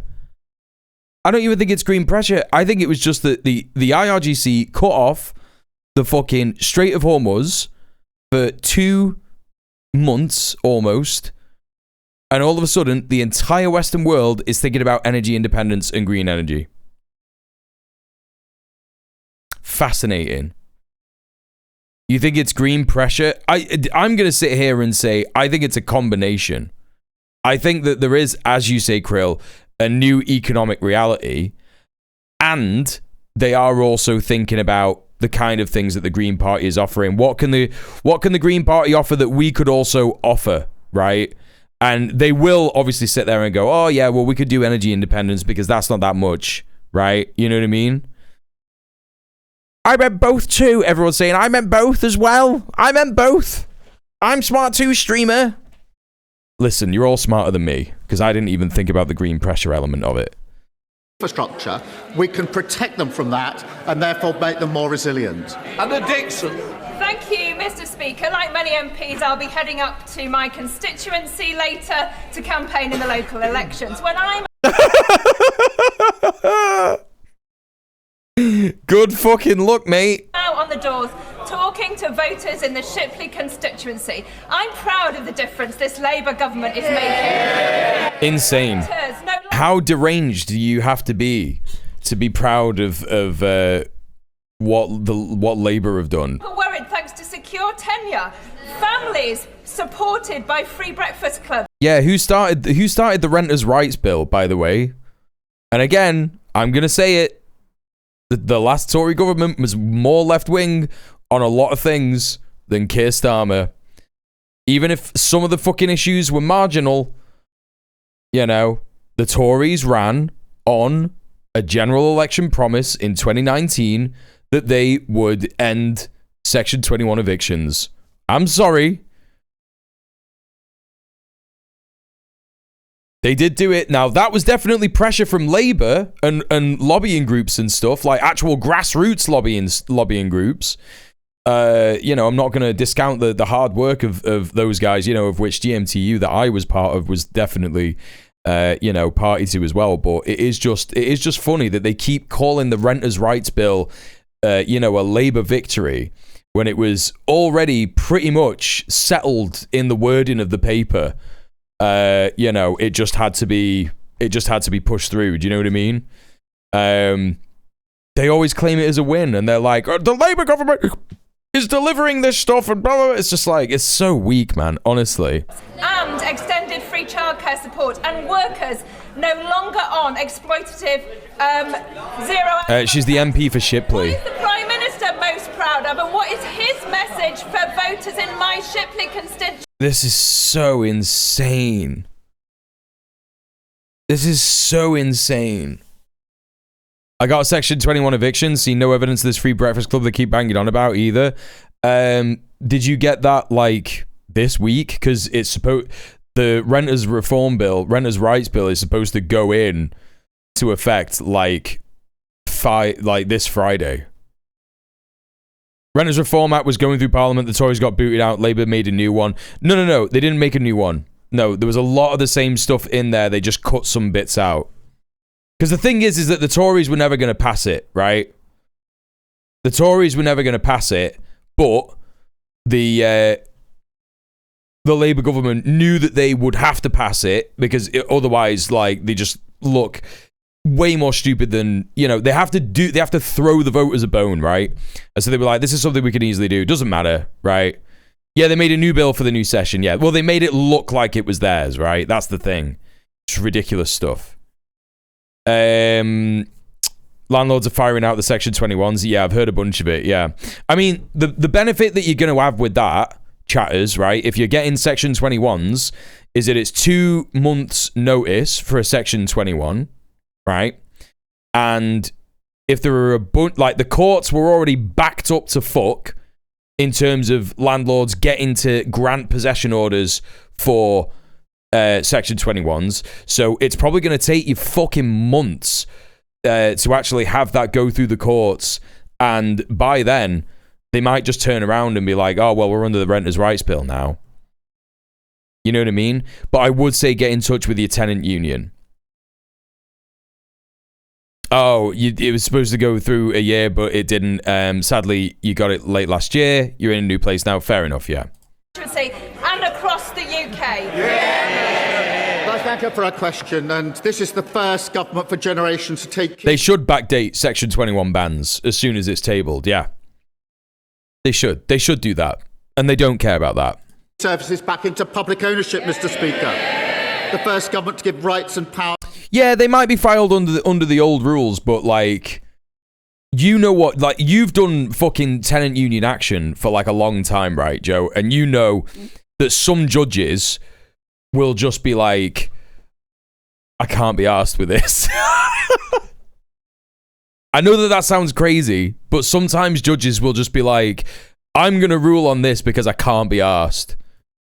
They're just like, this sounds silly. Do it again. Like, they'll be like, come back with the new paperwork. This sounds ridiculous. They just look like they're overworked. They can't be bothered. Anything could happen. I would not say rely on that. Certainly don't rely on that, because courts do rule in the favor of landlords more than tenants. But if they get into a point where the courts are absolutely backlogged to fuck with Section 21s because weaselly fucking landlords firing through these Section 21s before the renters' rights bill comes in, there would probably be some amount of grace based on the fact alone that landlords are just making more work for the courts, and judges won't fucking take kindly to that. You know what I mean? To workers, rents, and the less fortunate, and the first government in a generation to invest in public services and lift children out of poverty. And as we face a war on two fronts, we will do more: a stronger economy, stronger energy security, and stronger on defence. That's the difference this government is making. Sir Jeremy Wright. Very much, Mr. Speaker. Many of You can say all that, but no one's going to believe you. us across this House worked hard to pass the Online Safety Act, not because we thought it would be the last word on online safety, but because we believed it was an important step forward in making online platforms more accountable for the content on their services and for the algorithms that curate it. So can the Prime Minister reassure us that whatever his government decides to do to restrict access for our young people to social media, it will not be used as cover by social media companies to do less themselves to keep young people safer online? He can't reassure anyone about that. He can't reassure anyone about that, because there's no way to say that that's not going to happen unless you enforce heavy regulation of social media companies in the country that you're in. Can I give him that assurance? Because those platform providers do need to take responsibility, and he will have noticed the fight we had with Grok just a few months ago.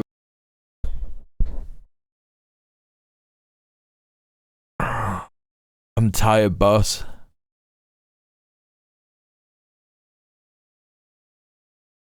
Prime Minister of the United Kingdom just said he had a fight with Grok, where disgusting images were being created on social media, and we took them on in a fight that we won across the House. Also with chatbots, but we need to build on the legislation we've got. We definitely need more protection in general, and particularly for children. But his point is valid, that shouldn't be to take any responsibility away from those that are providing the platforms in the first place. Natasha Adams. Thank you, Mr. Speaker. £158 million in fair funding, £20 million in Pride in Place for New Addington, and funding for new trams. Mr. Speaker, it is this Labour government that is finally giving Croydon the backing that it needs. The building of Croydon for All starts with ensuring our residents have the dignity and stability of a decent home. So with hundreds of families in my constituency facing homelessness through no-fault evictions, will the Prime Minister... with the hands he was showing, Grok's got nothing to worry about. and ensure that renters in Croydon have the security and peace of Hey, Michael Bay is like the Batman versus Superman. Grok versus the lion. Grok versus the man of tempered glass. My honourable friend is a brilliant representative for Croydon, and she's right. For too long, renters have been at the mercy of rogue landlords, pushing thousands into homelessness. I'm delighted to confirm that this Friday, no-fault evictions will be scrapped once and for all. That sends an important... But you have to behave, and you can't support Palestine. You're allowed to not be homeless as long as you don't support Palestine. Anyone living in a damp, unsafe home, anyone who's suffered an unfair rent increase, and to every family forced to move over the last year to year. Change is here, delivered by Labour. I'm sick of it talking crap, showing off about fake changes they're making. My rent, thanks to the Section 21 move, had to do more than doubled. Energy bills quadrupled, and breakfast clubs do not exist. They're also destroying my area with a ton of high-rise flats encroaching on the green belt, none of which are affordable or built to a decent living standard. Yep, same story up and down the country. Yeah. This is why everyone needs to vote Green on May the 7th, because Green councils will do more to enforce landlords and stop those kinds of gentrifying private developments, right? This is why it's important to actually talk about the local elections in that way. Opposed by the Tories and Reform every step of the way. Dr. Luke Evans. Please could the Prime Minister explain to the House? Don't forget your IDs when you go vote, yep. And process has been followed. Why did he need to force his MPs to vote against an investigation? Is it because he's worried they don't believe his version of the truth? Oh, look at his head! No, it's because they can see a baseless allegation, a political stunt when they see it. Mr. Speaker, as a former GP, here's the truth. We've recruited 82 more GPs, upgraded his medical centre. They want all the benefits, but they never want to pay for them. Thank you, Shanker. Thank you. What does that even mean? They want all the benefits, but they never want to pay for them. He's like saying, we're giving you a handout, and that's bad. We shouldn't be giving you a handout. What the fuck is going on there, man? Derby is a manufacturing powerhouse, but too many people in our city have not felt the benefit of that success. That's why tomorrow we're absolutely... I wonder why that is, man. ...delighted to be launching Team Derby with our East Midlands Mayor, Claire Ward. Does the Prime Minister agree that with our brilliant Chancellor and our Labour government backing our city, Team Derby can make sure every pound of investment in Derby delivers real change for our residents, so everyone feels part... Chat, did we figure out what the purple ribbons are? Purple ribbon? Alzheimer's disease.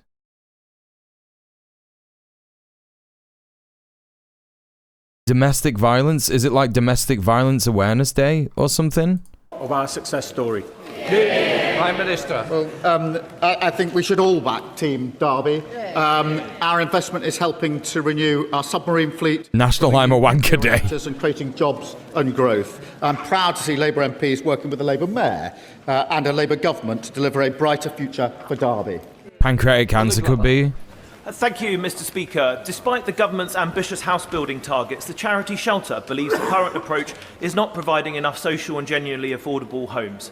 So will the Prime Minister end his government's warm embrace of the developer-led model and instead heed Liberal Democrat calls for 150,000 social homes per year and new powers for local councils to build them?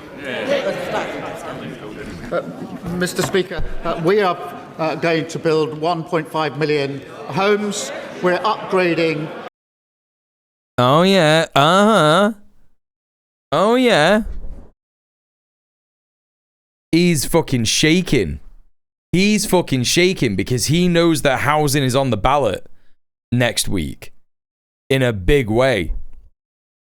You know, who approves council houses? The local council. Right? And builds them. He's thinking about that.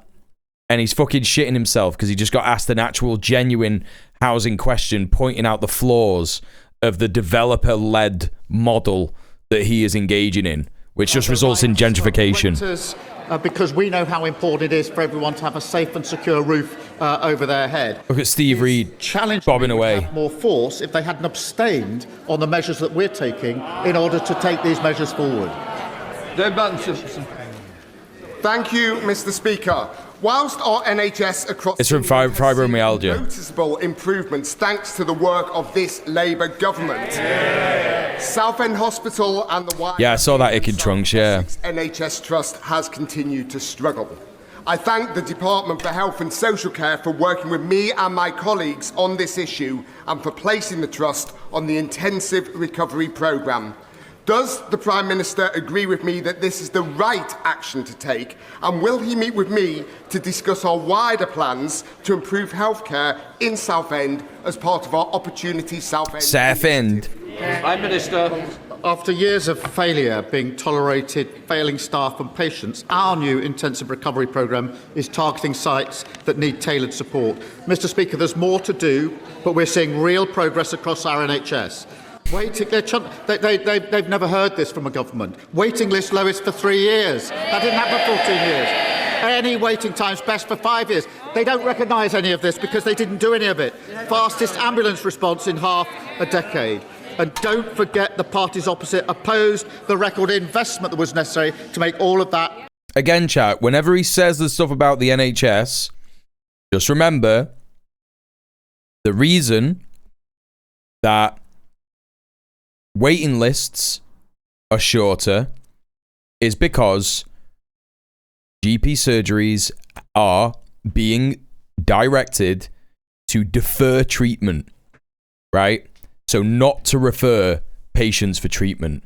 They are being incentivized to basically, like for example, right? I'm going through GP stuff at the moment with my liver. Fuck knows what it is, right?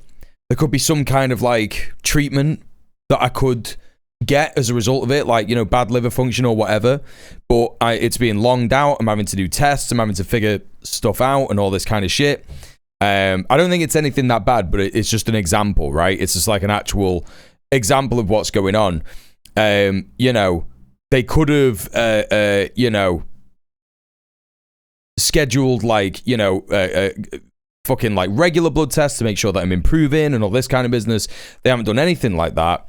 And I'm sure if it turns out to be something worse than fatty liver, which I hope it doesn't, but, you know, who knows at this point, they'll probably be incentivized to not treat me, right? Do you know what I mean?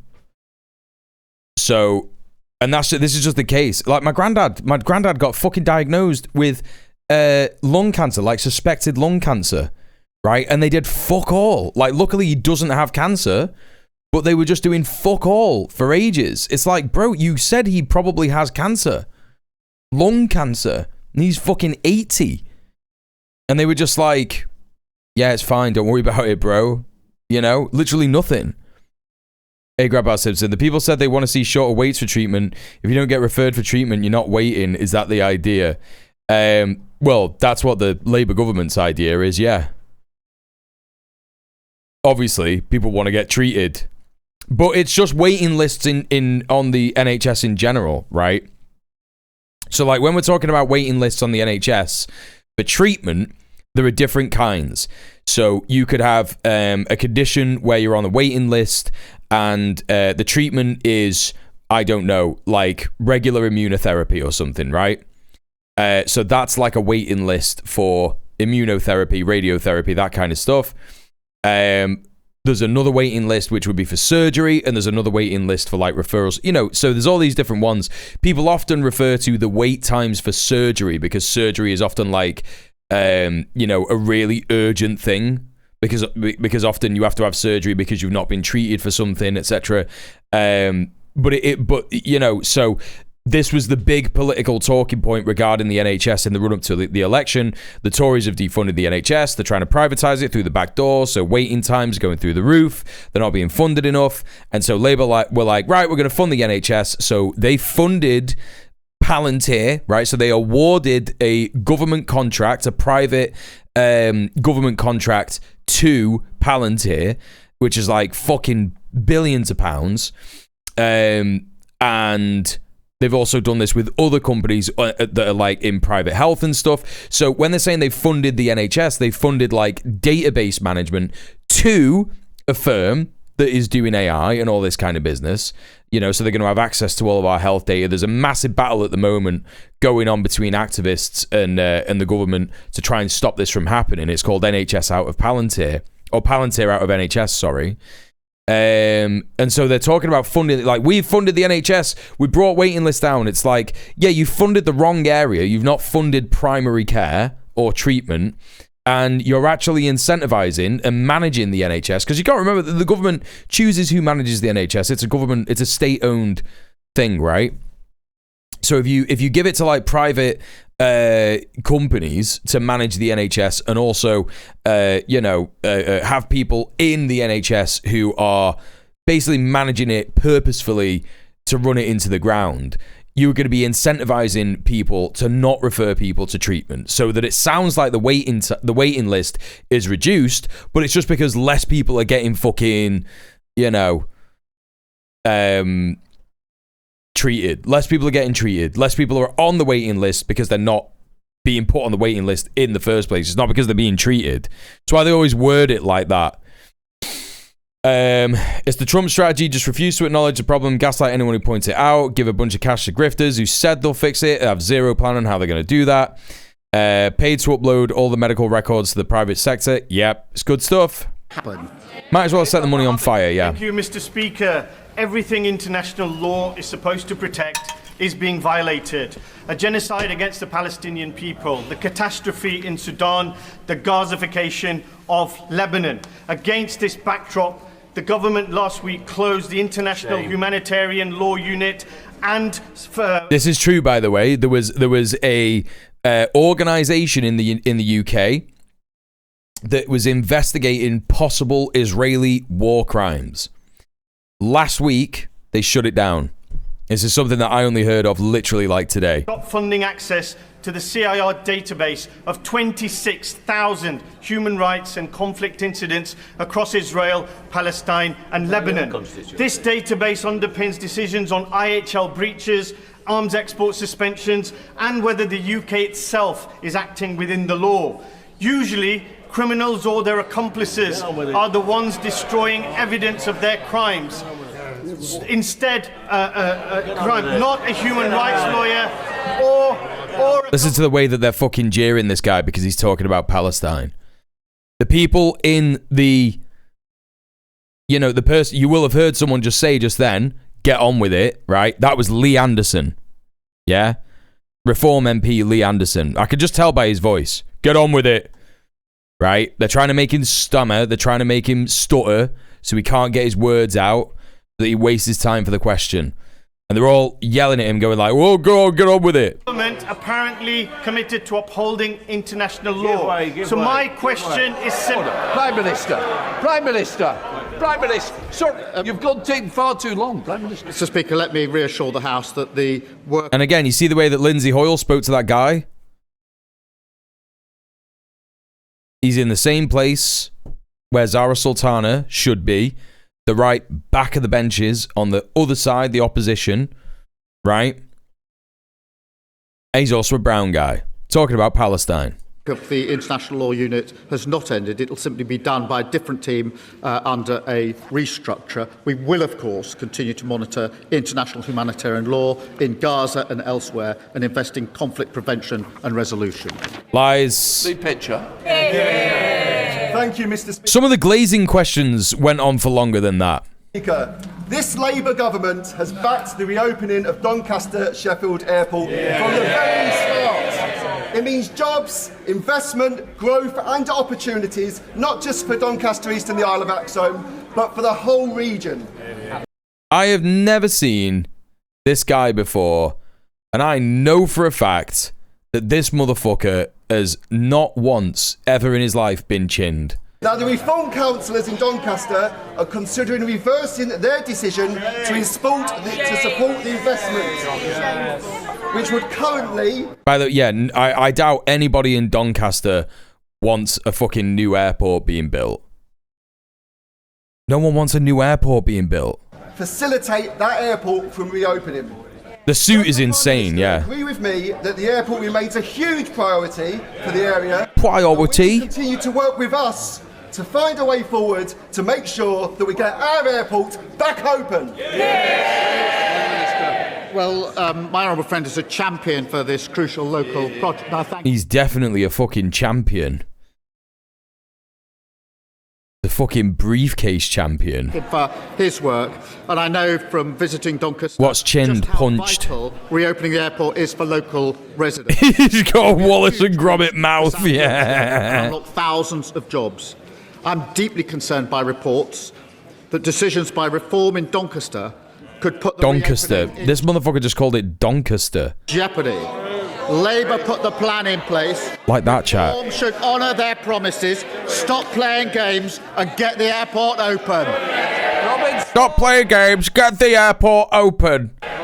Thank you very much, Mr. Speaker. In a parliamentary session which started out with a degree of anticipation, a level of expectation, and a promise of change, and what could be the last Prime Minister's question time, can I ask him, why does he think it went so wrong?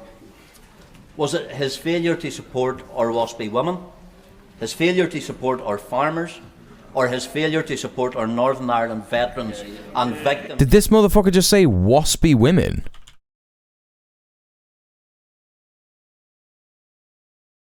Women against state pension inequality. Okay. He doesn't mean like white Anglo-Saxon Protestant. Right, okay, yeah. I was like, what? Or was it those around him who seem more interested in themselves than the country? Prime Minister. Mr. Speaker, I'm very proud, this government's very proud of the biggest upgrade in workers' rights in a generation. The biggest upgrade in workers' rights in a generation. Lifting millions of children out of poverty. Free school dinners. Political stunts. Resisting political stunts. Whipping my party to vote against political stunts. Renters' rights in a generation. Renters' rights. Free school dinners. And the most any government has ever done to reduce child poverty. They will have a lasting impact on working people across the United Kingdom. That's the change we're bringing about, and I look forward to continuing it. Cool, man. Just don't answer the question. Brilliant. Good stuff. Love it. Thank you, Mr. Speaker. As this parliamentary session draws to a close, it's cutting political stunts on the legislation passed since the general election. Not all of it, of course, but many of us have walked through the lobbies to pass 60 bills that have touched almost every aspect of British life, from the care of cats, dogs, and ferrets to the space industry indemnities, along with a whole host of measures seeking to improve life for renters, carers, investors, football fans, NHS patients, serving personnel, and more. Would the Prime Minister agree with me that this is a pretty good first session report card? And would he agree that the best is yet to come? Mr. Glazing dog shit, honestly. Speaker, she's right to highlight the 50 pieces of legislation. She's right to highlight how much work we've done. We've done so much stuff. People just aren't feeling the effects of it. Surely they will feel the effects of it in the coming year when things are going to get more expensive and people can't buy medicine. The 50 bills that we've put through, we whipped to change the country. We all voted to change the country. They, of course, opposed almost all of it. We whipped to change the country. Rights for renters. That's why we've got stronger rights for workers, investing in our people are getting off already. Reforming SEND and driving down waiting lists, all opposed by the parties opposite. And we're only just getting... All these questions lack content. Well, listen, the reason that a bunch of questions lack content, is because on the Labour side, whenever a question comes up from the Labour side, the side that the Prime Minister's party is on, it's never actually a question. It's all just glazing. It's all just completely horrific glazing. It's a whip question, right? Where essentially, an MP is just going, I'm asking a question in order to give the Prime Minister an opportunity to talk about all the good stuff that we've done, right? And it's depraved. It's nonsense. It's a complete joke of... it's an abuse of the so-called democracy in this country, right? Started, Mr. Speaker. We're going to go further. Hey, Helgina. Further and stronger on the economy.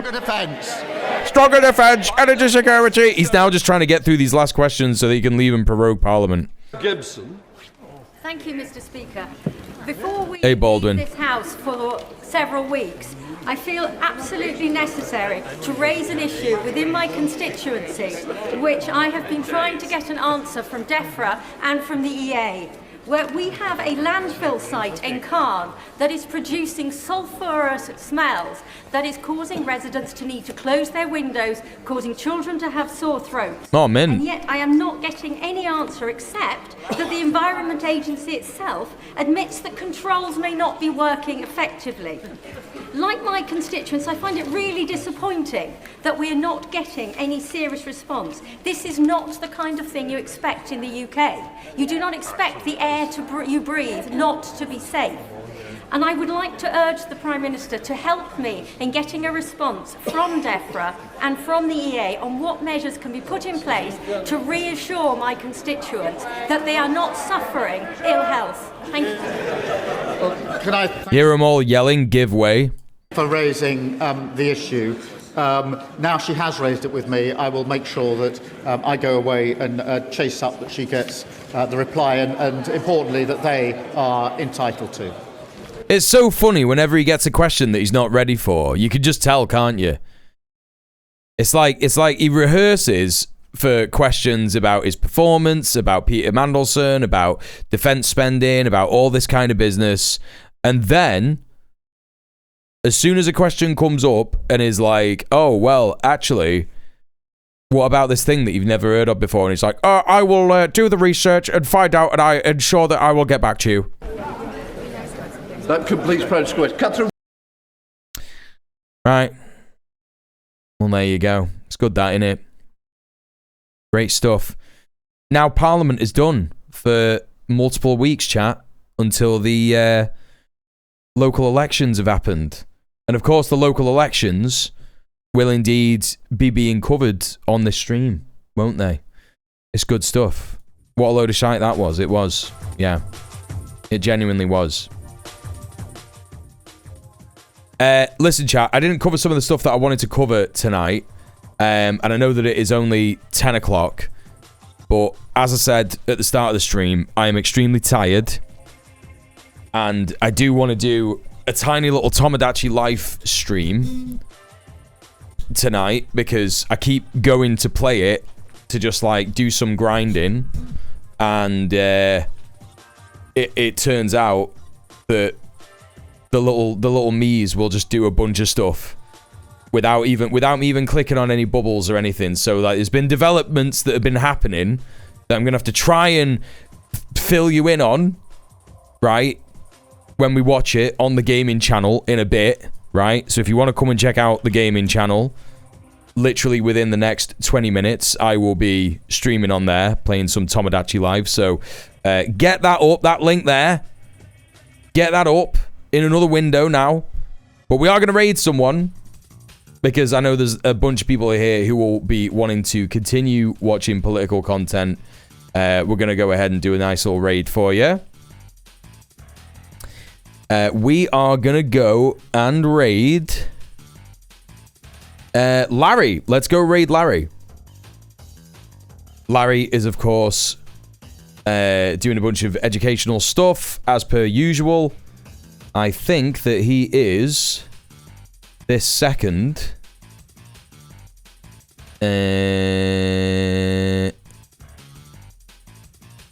reading some North Korea report based stuff. So let's go and raid Larry. Hey, Baxterpath. Thank you tonight so much for all the support. Thank you for all the donos. Thank you for all the subs. Thank you for being here. Thank you for lurking away if you've been lurking. And yeah, really, really appreciate you. I'll be back tomorrow with hopefully more energy. And I'll see a bunch of you in the Donkus Jonkus stream, I imagine. So I'll see you there. And yeah. Excellent to each other. Peace, peace, peace. Good night, good night, good night. Mwah, peace.